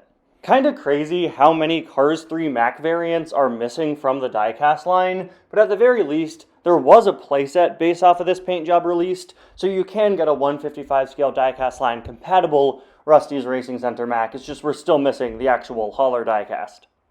And just like that, we are back at it with another massive scene full of potential diecasts, the Thunder Hollow segment of the movie. Now, Mattel did a really great job and gave us all of the Demolition Derby racers very early on, as well as some of the cars in the audience, but there are still plenty of items missing here, both new characters and some character variants. Up first, right by the entryway, we have this light blue Volkswagen Beetle, who'd be an easy repaint of fellow Cars 3 background character Xanadu Bumpers. The background character that she's sitting next to looks almost like one of the Hugos from Cars 2. I don't think that's the case. I think this is a distinct mold. Regardless, I think these two would make for a good two-pack. Right above them is a car we see chugging drinks until he burps. Check for this guy the next time you watch the movie. It's a pretty funny visual gag. He is yet another background character wearing one of the drink hat things. This is the third one. And at the bottom of the screen, entering through the front gate, is another pickup truck. This one seems to be reddish orange in color and has a logo on the side. This one is clearly using the Herb Kerbler model, so we could easily see this as a repaint of Chris Freightman. I would love to get some more generic non-Mater tow trucks in the diecast line. We see two more tow trucks taking away Todd Crash, a diecast that we actually do have. They're two different colors, and the one closer to the camera seems to have a pretty interesting design with a logo on the side. Are these Thunder Hollow staff? We won't know unless we get a diecast and can see them up close. Right in front of these tow trucks, I want to highlight this blank black pickup truck, just another good generic truck background character, and next to them is a car that seems to be the same type of car as Jeremy from Cars on the Road. Would be really cool to get a Jeremy model car without all of the apocalyptic pieces. We see Jenny Toland here taking a picture in front of the Thunder Hollow sign. We already have this diecast, but a muddy variant would be much appreciated since they cover her in buckets of mud. And let's get the photographer taking her picture as well, a car that once again appears to be based on a Hugo. All of the camera cars we get are new, clean, sort of modern models, so getting one that is this sort of rusty, beaten up older car like so many of the Thunder Hollow background characters are would be a really nice addition. Also, how often do you see a non-Piston Cup or World Grand Prix camera car in the Cars series? And let's also include this blank red car that we see selling ice-cold drinks. Of course, we have Chester Whipplefilter and Guido with cloth, but I've always thought that Muddy Luigi would be a great pick as well. This would be the perfect item to include if they ever re-released Guido with cloth. Though let's be real, they probably should have packed this Luigi with him back in 2017 in the first place. Chester Whipplefilter is a pretty weird diecast. Not only have we not seen him for years, his mold is also pretty strange, since he's based on the shorter Cars 1 McQueen diecast mold instead of the longer Cars 3 diecast mold. Of course, in-universe, McQueen's body shape doesn't change, it's just a change they decided to start making for his Cars 3 diecasts. But it makes Chester Whipplefilter stand out and not really fit in with the other Cars 3 McQueen diecasts. So let's get a version of Chester in an updated mold, and while we're at it, let's also update his paint, since in the movie, you can see some of McQueen's Rusty's paint job seeping through. And another Chester Whipplefilter variant they can make is him before Guido writes the number 15 in his side. And there's actually a third item I want to talk about from this screenshot. There's a very cool background car behind Mac here. This background car, who's dark blue, but with a light blue replacement door. You could probably just use the Gen Tan sedan mold for this one. As McQueen and Cruz drive into the arena, we see some interesting audience members drive by. Up first, this light blue pickup truck. This guy is basically identical to Byron Crashforth from Cars on the Road, but of course without that front pusher piece. It would be really nice to get a version of this mold that doesn't have that accessory on the bumper, so it could just be used as a generic pickup truck. I think this guy is maybe a little too similar to Byron. I wouldn't be surprised if the Byron mold was a modified version of this exact background character, but still, I wouldn't mind getting it. But the cars that I'm really interested in here are the two up front. This dark pink pickup truck with a replaced door, and this bright green Jenny Toland model car with neon highlights. The Thunder Hollow background cars have so much personality. I especially love seeing all the different replaced pieces. It just adds so much to each of the characters, and really adds to the rough and tumble feel of the Demolition Derby. These two have quickly become some of my most wanted background characters from Cars 3. I mean, come on, the Jenny Toland repaint has such a sick color scheme. I quite like this background character right behind McQueen, the same model as Bill Revs and Motor Turner, but sort of this dark green color with the wood paneling highlighted in white. And since we covered Chester Whipplefilter without his number, let's mention Frances Beltline without her number as well. It would be pretty funny to get this, considering we already have Frances Beltline with and without the mud covering her Racing Center logo, so yeah, let's get every stage of Frances Beltline. And now, the one I'm sure many of you have been waiting for, one of, if not the most asked for new Cars 3 diecasts, the Thunder Hollow announcer. This guy has been at the absolute top of my list for most wanted cars for years now, and I am baffled by the fact that we still haven't gotten him. This character has so much dialogue, introducing and narrating the entire Thunder Hollow race. They cut back to him several different times. I'm willing to bet you that he has more screen time than a large portion of the Thunder Hollow racers themselves. This is easily the car with the most amount of dialogue in any of the Cars movies to not have a diecast yet. When we got Breaker Boggs in 2023, I thought it was finally going to be time to get this character, but that didn't happen, and then the next year, we got Byron Crashforth, who's the exact same model as this guy, just with a different bumper, and we still haven't gotten the Thunder Hollow announcer. The fact that it's almost a decade since Cars 3 came out, and we still don't have the Thunder Hollow announcer is absolutely crazy. This guy is, again, one of the most requested items from myself, from a lot of other fans. We have to get this character.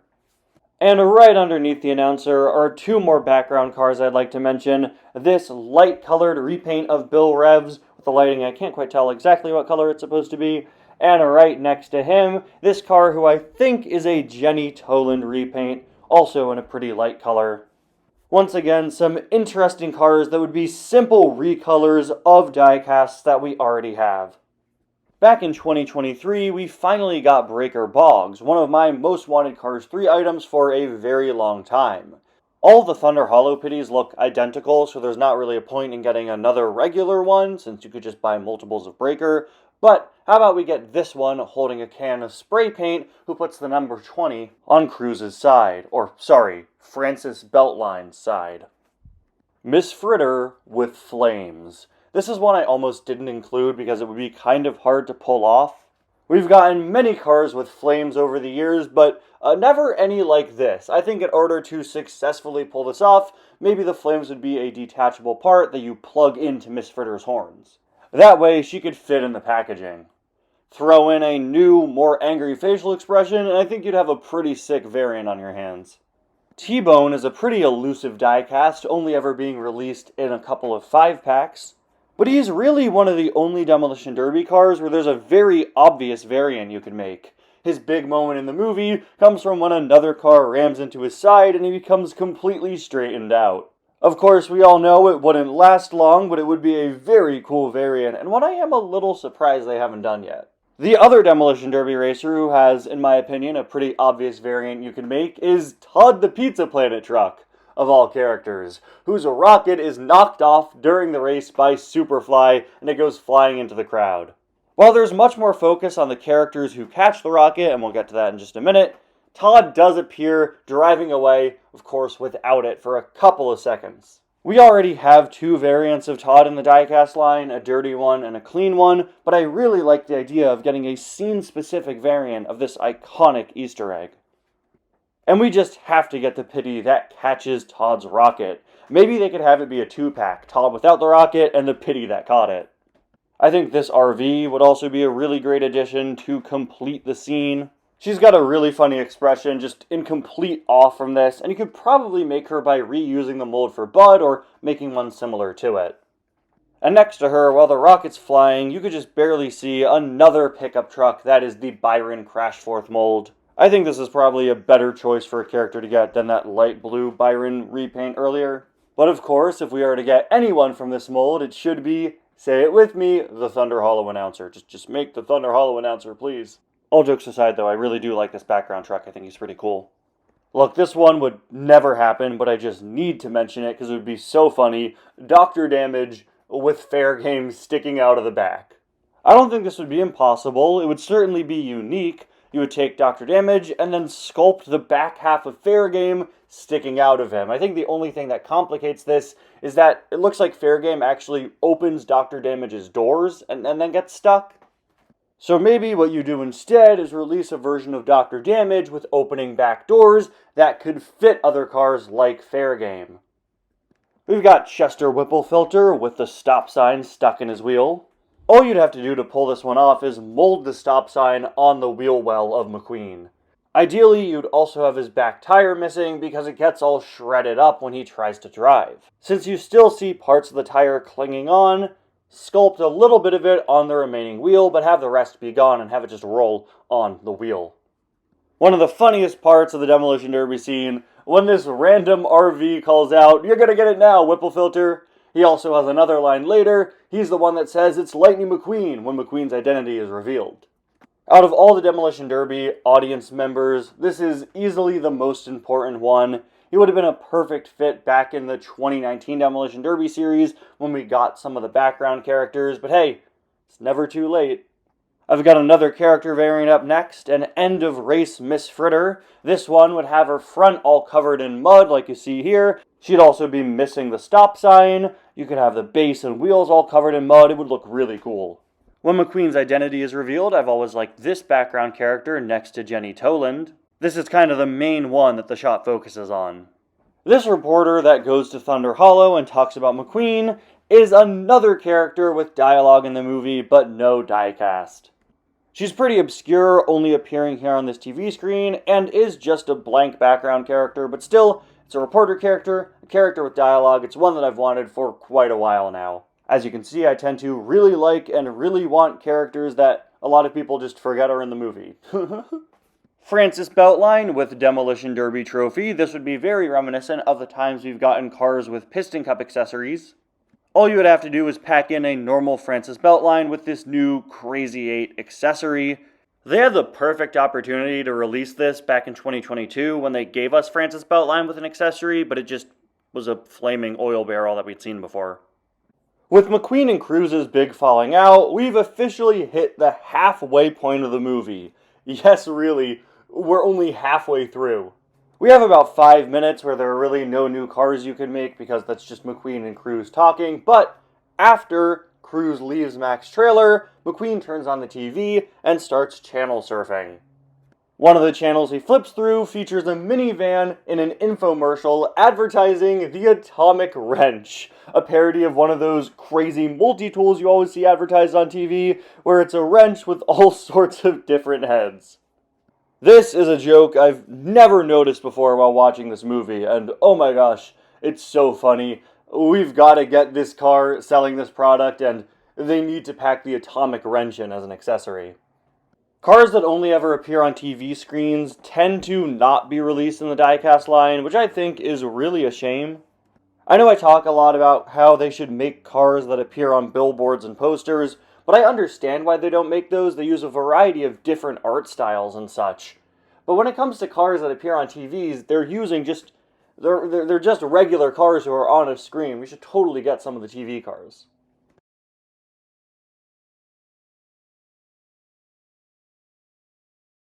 When Chick Hicks shows the press interviewing Sterling, we once again get some interesting reporter cars, like this blank one in the background.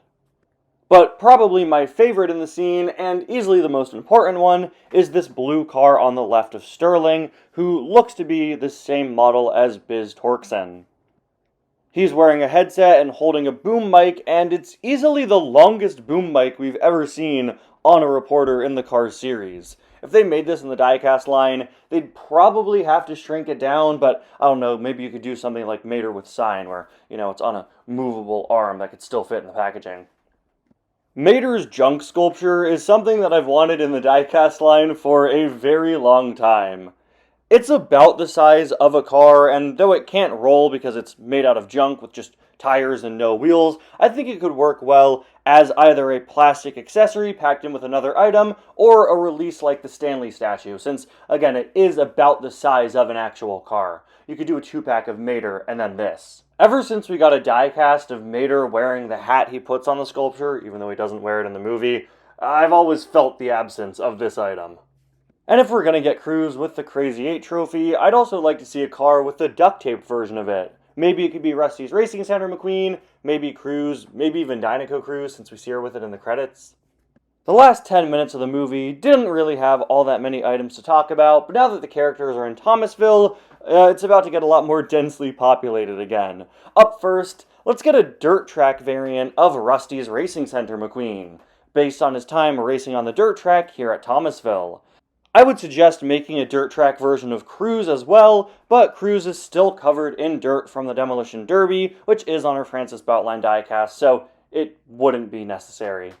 Moving on to the cotter pin, we've gotten a lot of the patrons as diecasts, but easily the most infamous one we're missing is Emily Engine, this car all the way on the left.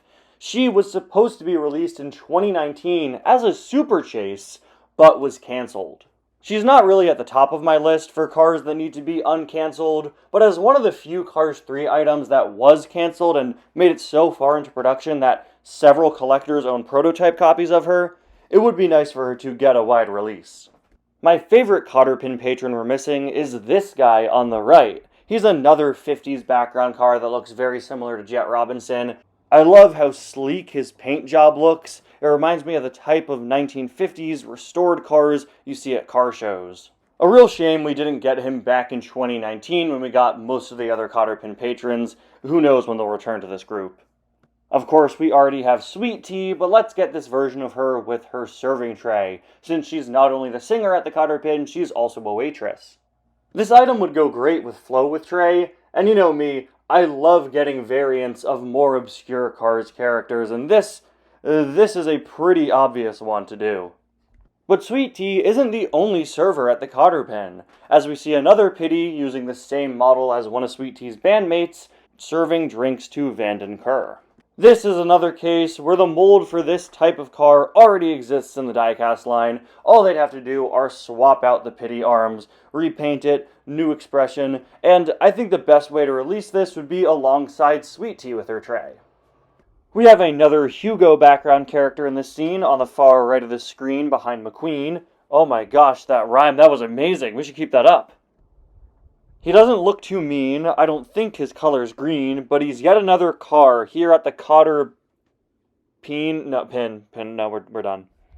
Another Sweet Tea variant up next, Sweet Tea with microphone. The Sweet Tea diecast they released does include a microphone, but it's a separate accessory that stands on its own, reused from Bob Cutlass and Daryl Cartrip's 2017 release. So if we could actually get Sweet Tea, oh my gosh, her name is just Sweetie. Did I never realize that? If we could get Sweet Tea with a microphone as a separate variant, I think that would be really nice. Especially if you give her a second expression that makes it look like she's singing, she'd go great with the rest of her band. There are a bunch of signs and flyers behind Sweet Tea and her band here, but most of these reappear in the credits, so I'm going to save the cars in those for then. This pickup truck, all the way on the left of the screen next to Bill Revs, is, I believe, the final cotter pin patron that we're missing in the movie. They really were close to giving us everyone that appears in this bar. I never realized that. So let's complete the set. We're almost there. That would be so cool. There are so few locations in the Cars series, like the cotter pin, where we have every single diecast that appeared there. In fact, I can't even think of any. That'd be awesome. Alright, with that being our final Cotterpin patron, let's get our final Cotterpin staff member as well, which is this Pity working the bar. Nothing too interesting about this guy, basically identical to the waiter Pity. Maybe the color's a little different, I can't quite tell, but I guess this one wouldn't come with a tray. You know, he's not holding anything. A bit redundant maybe, but it would complete the scene completely, and, you know, it would be a good car to pack in alongside the waiter Pity with the tray. Alright, here we are at the next 1950s flashback scene with the 1950s video camera cars. Of course, we have Wheeldell Lee, but we don't have this pickup truck on his left.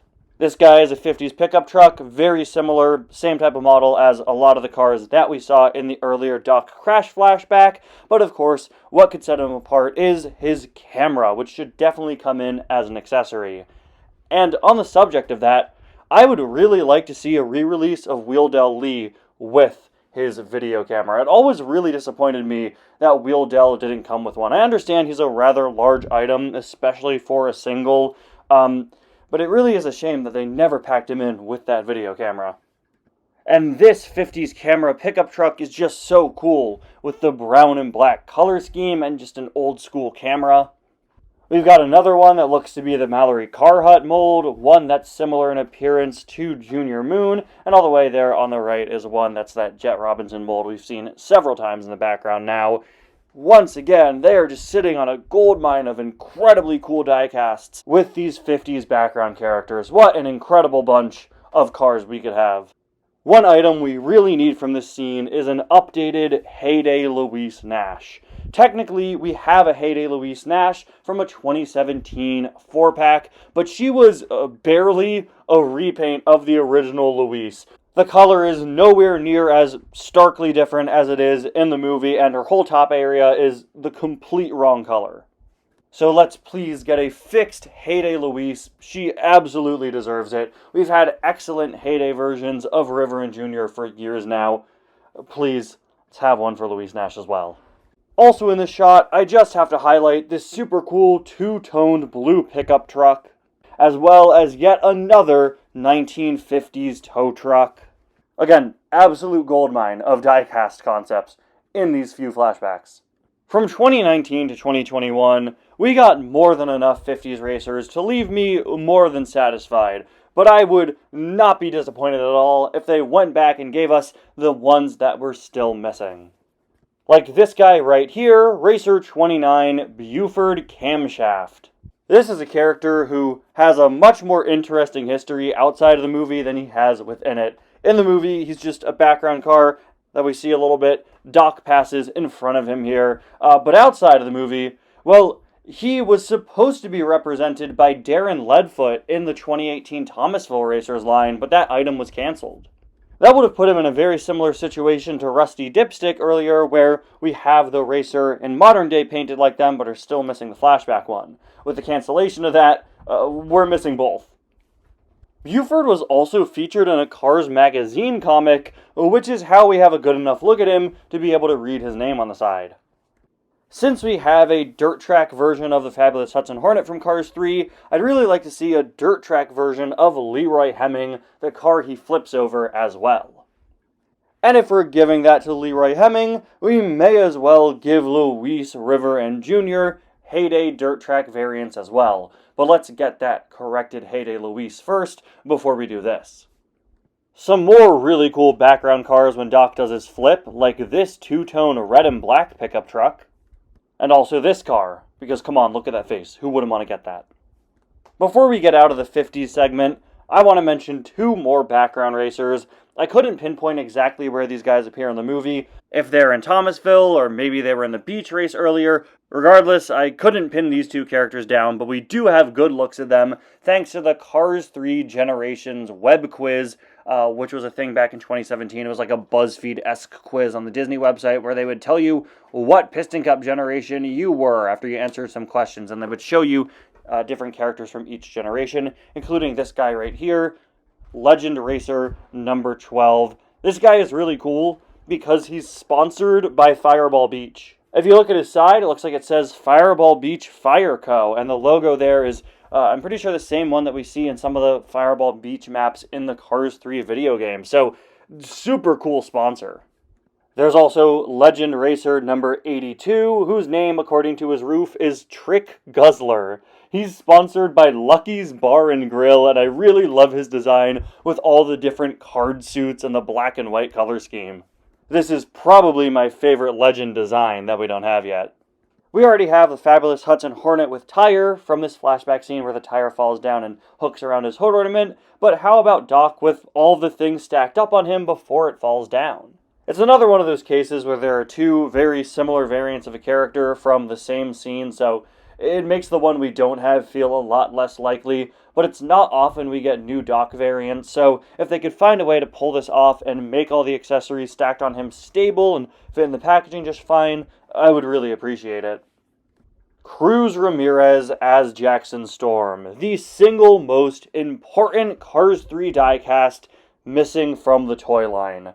This and Cars 3 McQueen with headset have always been the two most significant to the film diecasts that we don't have yet. And now that McQueen is finally out, this Cruz has taken the #1 spot for most needed Cars 3 item. It's insane that we don't yet have this nearly 10 years after the film released. This is Cruz's appearance in Cars 3 for 20 minutes of the movie.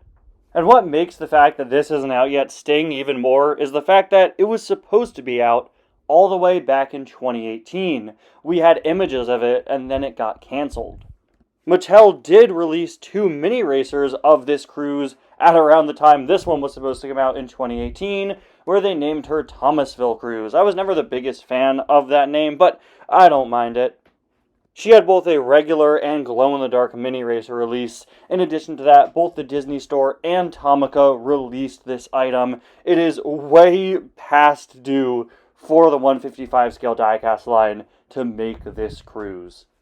A dirt track version of this Cruz would be greatly appreciated as well.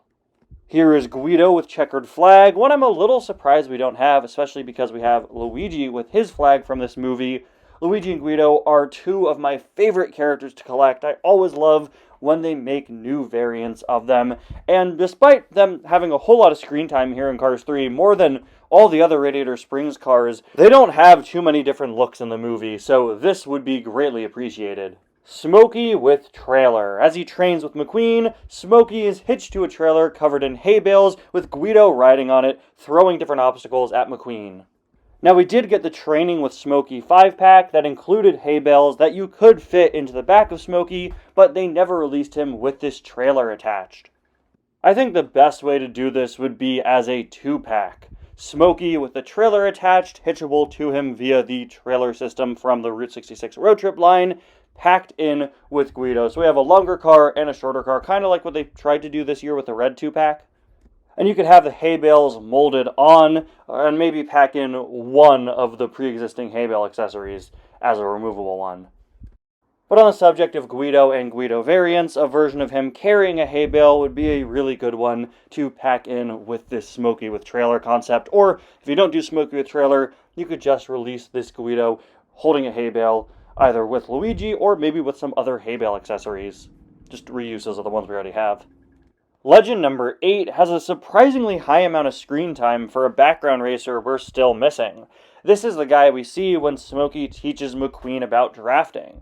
Quite a bit of screen time for a background racer, more than most of the 50s Legends we have. I'm always kind of surprised that we haven't gotten this one just yet. In addition to that, he also appeared in the Cars 3 Generations quiz, the final character we're missing from that, where his name was revealed to be Levi Mitchen. And I know we don't see him hold it, we just see it be thrown on the ground, but can we please have Guido carrying an anchor? Midnight Run Lightning McQueen. This is McQueen when the Rusty's Racing Center suit is getting ripped off of him, revealing his Cars 3 look underneath. It's symbolic, it's important, it just looks really, really cool. This is another, in my opinion, fairly obvious variant that they're missing out on. The Disney Store made this guy all the way back in 2018, and it's genuinely one of my favorite Cars diecasts of all time. regardless of company. Alright, we see some racers on TV, which means you better believe we got some more reporters to talk about. This camera car behind Ryan inside Laney. Very similar to Gen Tan Sedan, but with the camera. This one shouldn't be too hard to use because the Diecast line already has a mold of Gen Tan Sedan with a camera. Just repaint the car, swap out that camera, and you're good to go. Up next, we have yet another Guido variant from this training montage. I never realized just how many they were here. At this point in the movie, we see him holding a green flag. Like I said with Double Clutch Daily earlier, if we could get so many variants of Dexter Hoover and Chris Rostovsky with flags, why not for the other characters that hold flags as well? Another racer scene, another camera car to talk about, with this SUV with a huge camera right behind Bubba Wheelhouse. Alright, here we go. The Florida 500, Cars 3's grand finale. Something tells me there's going to be a lot to talk about here. Let's start off with these boats that we see in the ocean. They're pretty obscure, but it would be pretty cool to get a plastic Florida 500 boat playset. I believe these are both reusing models from Cars 2. The one on the left looks exactly like the boat Mater hooks onto, and the one on the right is the same exact type of boat as the one we got from that Hydro Wheels playset. How cool would it be if they repurposed that mold for this background Cars 3 boat? That definitely sounds like a long shot, and I highly doubt they still have the mold, but if there's one thing I've learned from following the Cars Diecast line, it's that you never know what they might bring back. As we make our way through the racers and pit crews and press, we have this very interesting looking camera car talking to Eric Breaker. Behind Eric is Next Gen Team Shiny Wax. Design-wise, I don't think they're too interesting, but Shiny Wax is one of my favorite sponsors, so I wanted to shout them out. Crew Chief is another one of the big SUV crew chiefs. And the Pitties have that interesting Conrad Camber era Shiny Wax logo. I wish that they put that sort of shiny cross design on the pit crew somewhere, like what we see on their tool cart and war wagon. I think it would have made them a much more visually interesting team, but I still wanted to talk about them. Of course, if we're getting Chase Race-A-Lot's team, we've got to get Ryan Laney's as well, since he's one of the other most prominent next gens. I really like his crew chief. She and the Pitties have a very interesting dark orange color scheme, much darker than the coloring on Ryan. And that light blue on the caps really stands out as well. We've gotten a couple of next-gen haulers so far, but more would never hurt. These three on screen are some of my favorites in the entire movie. Up first, Jonas Carver's hauler, the next-gen no-stall hauler. The use of white for the checkerboard pattern on the door here makes for a good contrast with the red, and also a good contrast from Jonas Carver's the racer, who has a dark red checkerboard pattern. Then we have the next-gen Intersection hauler. Intersection is one of my favorite teams. If you couldn't already tell from how many different team members I've mentioned from them in this video, I really love their design. And then finally, Herb Kerbler's hauler, next-gen faux-wheel drive. This is probably my favorite next-gen hauler that we see in the movie. It really translates Herb Kerbler's design super well. This car interviewing Jeff Gorvette has stood out to me for a long time. I remember when the movie first came out, I thought it was a Gremlin. It's not, but I'm pretty sure it's a Hugo, so I will still gladly take it. And on the subject of Jeff Gorvette, we really need an updated version of his Cars 3 diecast. The original is good, but it's missing the Corvette logo on his hood, and since it's never been re-released, we've never gotten that fixed. I'd also really like it if he had a more casual expression instead of the super angry Cars 2 face they reused here. That would require them to change Jeff's mouth mold, which they've never done before, but please, come on, you gotta do it. It is impossible for that guy to make normal expressions with a mouth like that. On the other side of the screen, we see Will Rush's crew chief. Will Rush, one of my favorite next gens. If they make this crew chief the same metallic purple as him, which he does appear to be, I think he is supposed to be metallic like Will, that would be so perfect.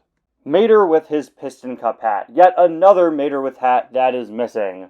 We have something very similar to this in the fan favorites line, but it's not big enough, and the hat also has a 51 on the back. I've used that Mater as a stand-in for this one in my collection for many years now, but having an official, accurate version of it would be great.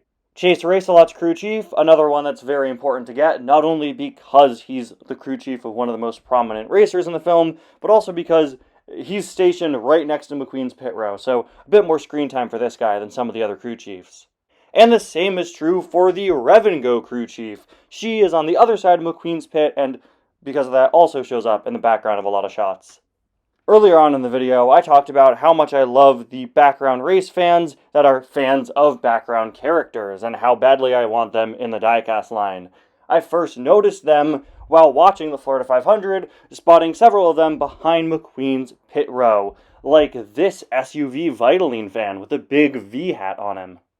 The Nitrate hat is probably my favorite one in the movie with the flaming 28. We also have a fan with an N2O Cola hat. There are a lot of these in the background. We've got a 64 hat for Team RPM, which I really like. We also have this white minivan who's an N2O Cola fan with a fun expression. Let's get an Easy Idle fan as well. Cars with this hat are all over the background. It took me forever to figure out what this is, but in some other shots you could clearly see that this is the Little Torquey Pistons mascot. It's the exact same as the hat we saw earlier in the film, but now the mascot has been changed to blue to match how it appears on Spiky Phillips. And we really should get at least one Jackson Storm fan. This one, wearing an S 2.0 hat, appears to be a Volkswagen Beetle. Piston Cup champion Jackson Storm is one of the most frequently asked for Cars 3 diecasts. This is Jackson's look throughout the final act of the film. His Piston Cup logo replaced with a new gold one that says Piston Cup champion, revealing that he went on to win the race that McQueen crashed at. He also has another Piston Cup champion logo on his back, and he's missing his rookie stripe since he's now in his second season. This is one that, over the years on my channel, in the fan base, I've heard a lot of people talk about, but I'm not really sure if it's one we'll ever get because it is so subtly different from regular Jackson. Then again, we've gotten plenty of character variants that are very subtly different. Just look at, say, Tar McQueen. We technically do have a Piston Cup champion Jackson in the diecast line because the Jackson Storm color changer, first released in 2020, uses this design for the character. I'm not sure why they chose it, but it is pretty cool to see. They've also included the champion logos on several of Jackson's expanded universe variants over the years, which makes sense since those are stories that take place after Cars 3. They're clearly aware of Jackson needing his Piston Cup champion logo, and it being included in the diecast line in several places is all the more reason to just give us a regular diecast of this look. With how many variants and releases Ryan Inside Laney has had over the years, I never realized that his color in the movie is quite a bit darker than it is on the diecast. When I talked about his pit crew a few minutes back, I mentioned that their shade of orange is a bit darker than his is, but I think I was wrong on that. I think I just never realized that Ryan's color scheme is a bit of a darker, more metallic orange. This definitely doesn't match his diecast, especially not the Thailand variant, which I'm showing on screen now, which is a pretty vibrant color. The Disney store actually made their Ryan Laney metallic, although I think the color is a bit too dark. I think the 2024 metallic NASCAR Ryan Inside Laney is probably the most accurate color scheme he's ever had, and I would love to see that applied to his regular diecast. You know what else I'd love to see? More race fans with different hats. Here we have another Jackson Storm fan. Would be nice to get more than one. We also have somebody with a Gasprin Pill hat and a Gaskets G hat. This Jackson Storm fan has a pretty interesting shape, as does this one, who isn't wearing any merchandise, but her model kind of reminds me of Vanden Kerr from Thomasville. Let's also get one of the cars with a Mood Springs hat with the springy 33. Imagine how much getting just one or two of these guys could diversify your racing layouts. Everyone's a fan of somebody, even if they're not the main characters, and I'm really happy that Cars 3 goes out of their way to show that. So let's get that in the diecast line as well. Smokey with headset. This is another one of the most important Cars 3 character variants, and it's missing from the diecast line. For whatever reason, we just got none of the Cars 3 headset variants until this year with Cars 3 McQueen with headset, but we're still missing Smokey, the King, and another one that I'll talk about later. Much like Thomasville Cruise, this one becomes even more frustrating because it was supposed to be released back in 2018 as Smokey with War Wagon and was canceled. That's right, Smokey with War Wagon. It was going to come with the entire race stand, specifically the Rusty's Racing Center version, which is the exact version we see him sitting on in the movie, which makes it even more frustrating that this guy wasn't released. But whether they do it with the War Wagon or not, I think we could all agree that Smokey with Headset needs to be uncanceled and make his way out onto store shelves. In this panning shot of pit row, we get a good look at Rich Mixon's crew chief Next Gen Tank Coat. I always really like the Tank Coat crew members because that bright pink color is so striking. Since Rev & Go is right next to Team 95, not only do we see its crew chief a lot, but also its pitties. So let's get some of M. Fast Fong's pitties in the Diecast line as well. As Cruz leaves the stadium, we see Team Next Gen Gasprin. Both the crew chief and the pitties look very nice. Once again, this is another time where we have pit crew members as prominent background characters in a shot where something important is happening with one of the main cast members. I will always appreciate Cars 3 for just how well it incorporates the crew chiefs and pit crews. They make the race scenes feel so much more alive because they're always there in the background. At this part of the movie, the next-gen crash happens, and before we get to any of the crashed racers, I have to mention the most infamous animation error in the Cars trilogy. Ryan Inside Laney appears next to McQueen here, completely miscolored. This would genuinely never get a diecast, and I really think that's a shame, because I feel like a toy line that's more in tune with fan culture than the Cars diecast line is would totally capitalize on this. Ryan Inside Laney is a big inside joke within Cars fans and would make for the perfect convention-exclusive item or something in a similar vein, poking fun at an error the movie made that fans love to make jokes about. But while I see a lot of other toy lines occasionally make special items that embrace fan culture or reference memes and inside jokes, the Cars diecast line has simply never done this, and unfortunately I don't expect them to ever do it, even though this would be such a funny release. Now let's move on to the actual damaged racers. People are always clamoring for damaged Piston Cup Racer diecasts, whether it's the Cars 1 Piston Cup Racers from their big crash, or the Next Gens here. The Next Gen crash is pretty short and doesn't involve too many characters, so it would certainly be a lot more manageable to make these diecasts, though I will say, I think if they're going to do damaged racers, they should certainly focus on making some Cars 1 ones first, and then, get to the Next Gens a bit later. Regardless, up first we have race-damaged George Newman, the leakless Next Gen. Then we have race-damaged Cam Spinner, easily the most important one to get here. He's the one we get the best look at, and he's also the car that starts the crash. He ends up crashing into Steve Slick LePage, who wasn't too slick there, was he? And then finally, we see this overhead shot where we learn that Jonas Carvers was also hit. As well as JP Drive, who I'll include here just for the sake of completion, but considering we already don't have JP Drive for legal reasons, and I highly doubt Apple would want them making a toy of a damaged car sponsored by Apple, I don't think this one would happen. Even if, again, they did work out the Apple rights. And then there's poor Ryan, who is still miscolored. We actually see Ryan get hit earlier on in the scene by Tim Treadless. Tim keeps racing and doesn't have any visible damage on him, but then again, we don't see the front, so may as well make a race damage Tim Treadless as well. Anyway, back to Ryan. I didn't include him earlier when he gets hit here because I was like, oh, he's miscolored here. He's probably corrected by the end of the crash. No, he's not. He's miscolored for this entire crash scene.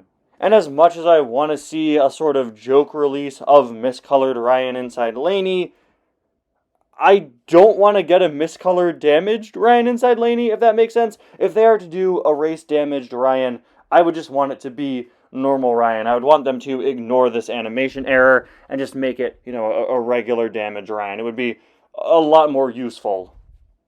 As long as we're on the subject of next-gen variants, I want to circle back to Cam Spinner, who just caused this whole mess. Thanks, Cam. But as we all know, Cam Spinner's diecast features inaccurate black eyelids. This is an error we also saw in Cars 3 Paunchy Wipeout, who had his eyelids fixed only 2 years later. Cam came out in 2019, has been released multiple times, and unfortunately is yet to be corrected. I don't think it looks as bad as Paunchy's eyelids did, and honestly I've kind of gotten used to it, but it's still a very notable error, and one that I really think needs to get corrected. It is long past due. As Cruz leaves the stadium, we see Steve Herschel and Kiel Motoray, two cars that we, of course, do have. But who we don't have is the Holler Cab next to them. A blank white Holler Cab that seems to be the same sort of mold as Jerry Recycled Batteries or Paul Valdez. He seems to be based on a Peterbilt. We all know Hot Rod Steve Herschel, one of the single weirdest Cars diecasts ever made. They took a background character that you don't even see the front of in the movie, gave him flames, and released him. This is an item I will never understand, but you know what? If we made Hot Rod Steve Herschel, why stop there? You've already committed to this absurd concept, and Steve wasn't alone entering the Florida 500 Speedway. So let's make Hot Rod Kiel Motoray as well. Would it look strange? Yes. Would it make no sense? Yes. But if you could do Hot Rod Steve, you know what? You may as well make a Hot Rod version of the car that Steve is with. I really like the design of Paul Conrev's pitties, who we get a brief look at as the racers enter pit row. Paul Conrev and Bumper Save in general have gotten a lot of love from the diecast line in the past few years, with it being the only sponsor to get both a veteran and next-gen Cars 3 hauler, and a Cars 1 hauler. They really like Bumper Save. So I think we should probably not have Paul's pitties be one of the first ones we get, give some other sponsors a chance to get new pit crew members first, but eventually I would like to see these. We do have a hydraulic Fleur de Ramon diecast, but it's one that permanently has the paint gun attached to his side.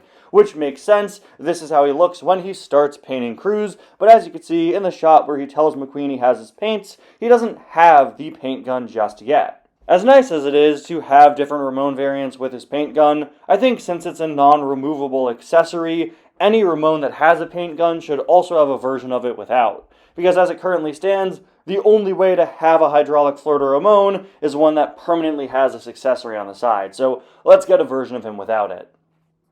A transforming Rusty's Cruz is up next. Cruz, as she's being prepared to take McQueen's spot in the race. We can see that she's still in the Jackson Storm look, but Guido has changed her tires. There's one shot of the movie where only her back tires are changed, and one shot of the movie where all four of them are changed, so they could go either way.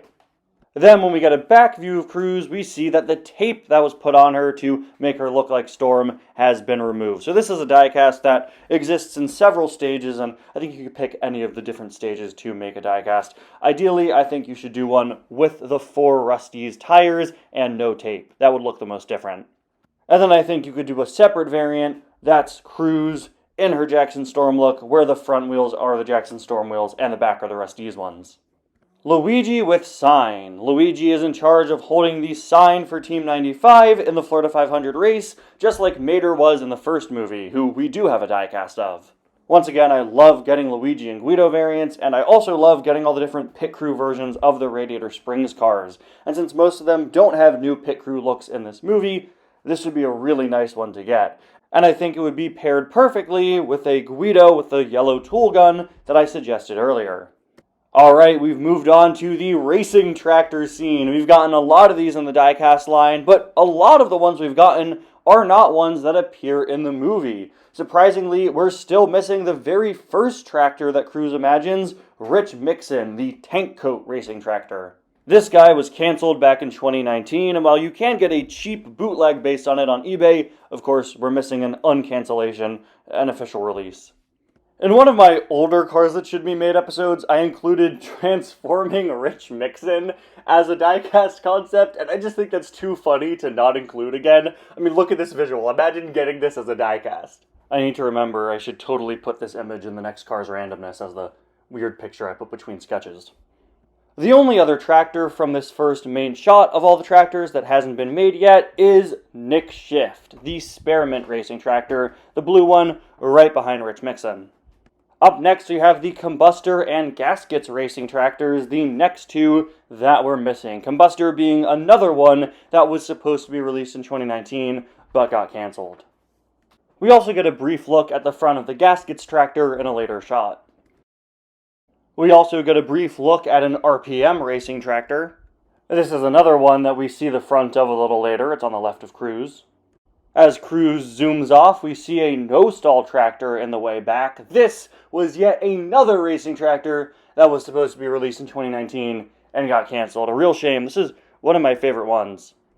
We then see the backs of four-wheel drive, Synergy, and a little further away, number 70 there is Gasprin. And here is what they look like from the front. Synergy has one of my favorite designs out of any of these tractors. And finally, we have Mood Springs and Carbon Cyber. I would especially like to see Mood Springs, since this is one that the Disney Store did all the way back in, 2019. Mattel released a lot of racing tractors in 2019 and 2021, and it's crazy to think that even more of them ended up being canceled. When they were coming out, I talked a lot about how samey they felt because we just kept getting so many of them, but honestly, I think they really should complete the set. If we focus on the ones that are just in the movie, we're about halfway there. The bar the Thunder Hollow cars are watching the race from is full of Demolition Derby racers, except for this one SUV, so let's get her to complete the scene. As Cruz goes into the pits, I like this McQueen fan. I've talked about so many other Piston Cup fans, may as well throw in a McQueen one as well.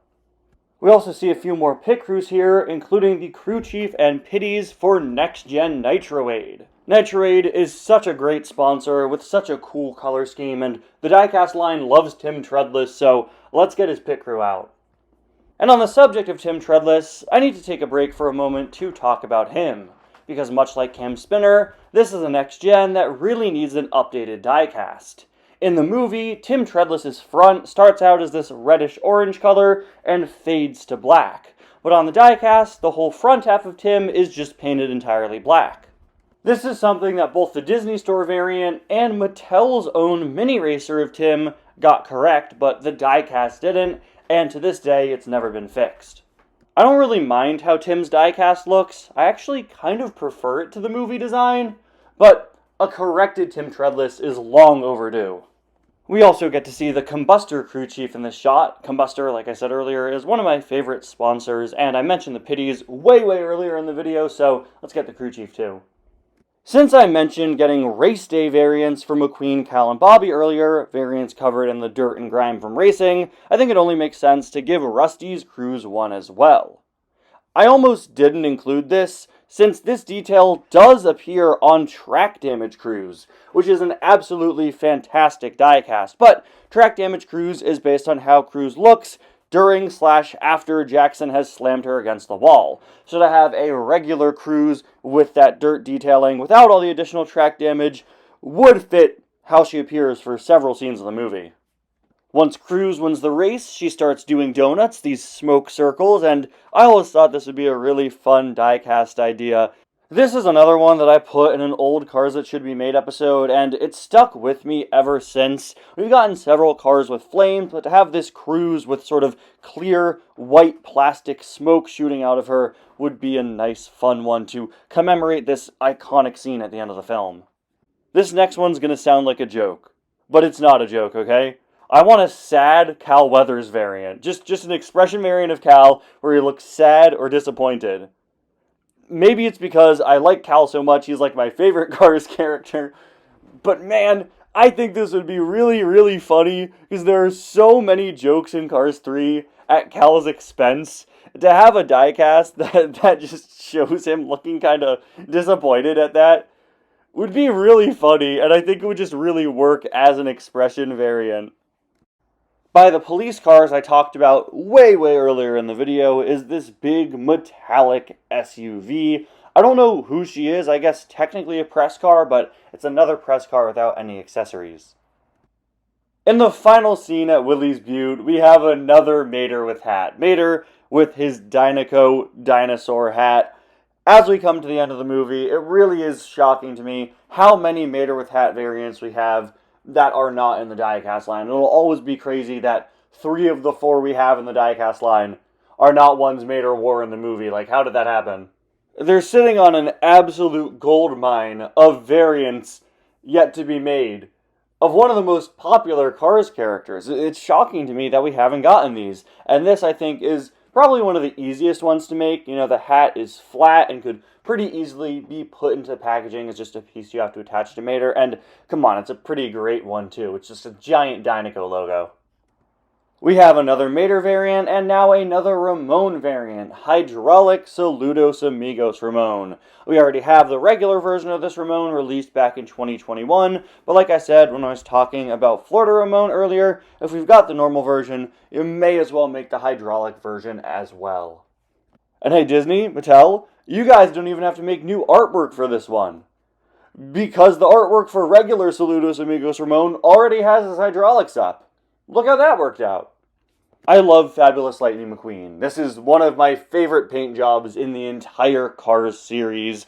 I think it's a perfect full circle moment that so beautifully ends the story of this trilogy of movies. And I really love the diecast, I really do, but the color has always just been off to me. It's far too vibrant of a blue, something even more true on its Thailand variants. And while I think it looks great on the diecast, every time I see the movie, I'm like, oh yeah, Fabulous McQueen is supposed to be this cool, like, faded, retro dark blue.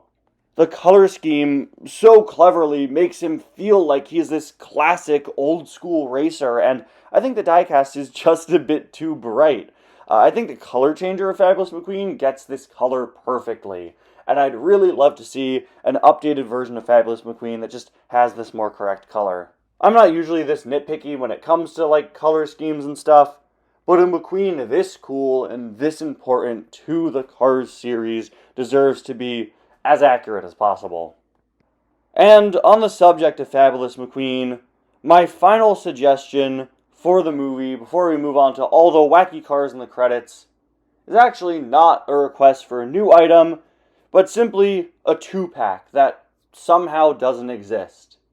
It's been 9 years since Cars 3 came out, and we have never once gotten a 2-pack of Dynaco Cruz and Fabulous Lightning McQueen together. Cruz and McQueen, crew chief and racer, the final looks for our two leads of this film, have never been released together. I think that's just such a missed opportunity. It would be so perfect to have the pair the film ends with together in a 2-pack in diecast form. The credits of Cars 3 feature a series of framed photos showcasing what happens next after the movie, both serious and silly. Just like the credits of the first movie, there is an absolute ton of stuff to get here. But unlike the first movie, we really haven't gotten much, other than the Hot Rod Legends and Maddie McGear with her new hat. And we're starting off strong here, as the first picture in the credits includes one of the most requested Cars 3 items, Fabulous Lightning McQueen with headset. This is one of the most requested Cars 3 diecasts alongside the other missing Cars 3 headset variants, the King, Smokey, and up until recently, of course, Cars 3 McQueen with headset. And now that we have Cars 3 McQueen with headset, well, the mold for this item exists, and it would simply take a repaint into Fabulous McQueen to make it. This is something that I think really needs to be done soon. I would hate to see another case where the perfect mold to make a character exists, and they just don't use it. Something that we've unfortunately seen several times in the diecast line recently, like with Chris Freightman easily being turned into Herb Kerbler, and they just haven't done it yet. Let's take advantage of the fact that we now have a Cars 3 McQueen with headset mold and knock another one of the most needed Cars 3 items off the list. And can you imagine if they made this and if it was as good as Cars 3 McQueen with headset? Like, oh my gosh, this would be so cool. Fabulous McQueen as a crew chief, you know, with the headset and everything, I think has potential to be one of the best McQueen diecasts ever made. This has been one of my most wanted items in the entire Cars diecast line for many, many years now. Equal with Cars 3 McQueen with headset, in my opinion. Man, it would be so great to get. Oh, and if we could get a way to get the Dynaco Cruz War Wagon with him as well, that would be fantastic. In the next picture, we see Cruz posing with a trophy. If you look in the background, you'll see she's just won the Dynaco 400 at Copper Canyon Speedway. It's not often we get to see individual race trophies in the Cars series, and we've never gotten those in the Diecast line. So to have a Dynaco Cruz that comes packed in with a trophy from the Dynaco 400 would be awesome. That's the first race we ever see in the Cars series, and to have its specific trophy would be sick. And of course, if you're going to make Pranked Cal from the start of the film, you gotta do Pranked Cruz from the end of it, with the massive wheels and a shocked face. This would probably be easier to make than Cal's variant because she doesn't have all the balloons attached to her. It's just Cruz with bigger wheels. And we have one final missing Mac variant here. This is Mac with his trailer painted for Cruz, which is super cool. It's an incredibly unique trailer design with this artwork of Cruz doing her iconic flip. The Cars Diecast line jumped right ahead to giving Cruz her own separate hauler, both as a playset and eventually in diecast form, and we simply never got this Mac. With Cruz having her own hauler and Cars on the Road showing us that Mac still drives McQueen, this isn't a very relevant item, and it's clear that, Cruz eventually goes on and gets her own hauler, and Mac goes back to his typical work with McQueen. But just because, the diecast line kind of skipped over it, doesn't mean they should never go back and make it. Lizzie with treadmill. This is one that I've wanted for years, for a couple of reasons. Up first, Lizzie rarely gets any diecast variant. She doesn't have many different looks in the Cars series. This wouldn't be a very different diecast, but it'd still be nice to have a new variant of her. You could give her a determined expression like she has here, and I would also alter her mold so that the back is a bit more hiked up. As you can see, that's how she's posed here. Additionally, I already talked about how I think it'd be great to have a treadmill accessory in the diecast line from the Rusty's Racing Center, and how funny would it be to have this one showing that Lizzie is only going 12 miles an hour. And that's really the other reason why I want this. It's just a really funny scene. Lizzie on the treadmill with the 12 miles per hour is one of my favorite visual gags in the entire movie, and I always love when we get diecasts based on funny moments. Rusty's Racing Center Mater. This is Mater with the Rusty's wrap haphazardly thrown on him, another one of my most wanted items from the Cars credits, and another one I'm genuinely surprised we haven't gotten yet. This scene actually inspired an entire line of Rusty's wrap diecasts in both the Mini Racers line and the Tomica line. While both of those lines made Mater, neither of them had him in this form, where, it's kind of accidentally thrown on him. It would be really fun to do. Maybe they could have it be a sort of plastic shell like Cupcake McQueen and Space Creature McQueen, or it could simply be a Mater with a brand new mold. And our final Mater for the video, let's get a muddy version of him based on his time racing in Thunder Hollow. One of my favorite pictures from the credits is this one, which shows Rusty and Dusty happily retired on a beach. I love getting one final look at these characters, wrapping up their story. I'm going to call this diecast concept Rusty and Dusty with umbrellas, or maybe retired Rusty and Dusty. My idea is to have a 2-pack of Rusty and Dusty packed in with plastic umbrella accessories and maybe their drink glasses as well. I don't think the Rusty and Dusty have to be new diecasts. It could be a Bob and Daryl with microphone situation where it's the regular diecast with new accessories, but it would be nice to make these new. You could give them new, happier expressions to match the scene. And the final credit photo I want to talk about is the golden Doc Hudson statue. This is one that I've seen a lot of people make customs of, and I think it would be really great to add to the diecast line. This gold statue placed in Thomasville to commemorate Doc Hudson. I'm not really sure how you would release this. I would say a 2-pack, but I think the Doc statue is a bit too big for that since it has, a whole plaque underneath. A deluxe would be a good idea, but I don't know if they would want to sell an item that doesn't roll all on its own, No matter how they do it, I think this would be a really perfect item to commemorate Doc Hudson and commemorate Cars 3 as a film. And with that, we've come to the end of the video. Well, sort of, because the credits actually go on beyond these photos and show us some random posters. In the Thunder Hollow section of the credits, we see an ad for Pity's Night, where we see that Pitties drink free at Thunder Hollow. Included are images of two Pitties, which are just Photoshop pictures of the Trunk Fresh Pitty and Luke Petalwork, but they are here in new colors, new designs. They are supposed to be separate Pitties. These would just be fun, generic background characters. The concept of blank Pitties is nearly unheard of in the Cars Diecast line. Again, there's a lot of untapped potential if you look at characters that are on billboards and posters and ads. That's something that I've been saying in all of these videos. And our final two items of the video come from another poster in the credits. During the Thomasville section, we see an ad for Brake Pad Betty and Horace Power performing at the Cotter Pen. This poster actually appears in the film, but if you remember I said earlier on I would wait for the credits to talk about it, because we get a much better look here. Brake Pad Betty and Horace Power are some pretty generic character designs. Brake Pad Betty is just the same type of car as Louise Nash, and Horace Power is just a generic Pitty. But come on! Those names are incredible. Horace Power? You named a character Horace Power? And you wasted it on a Pitty and a poster? I need merchandise of this guy yesterday, man. And with that, we come to the end of every car that should be made for Cars 3. Cars 3 is a movie that I already really love, but rewatching it for this video gave me a whole new appreciation for it. There are so many incredible character designs and just incredible details all throughout this film. It really shows you just how strong the world building of the world of Cars is.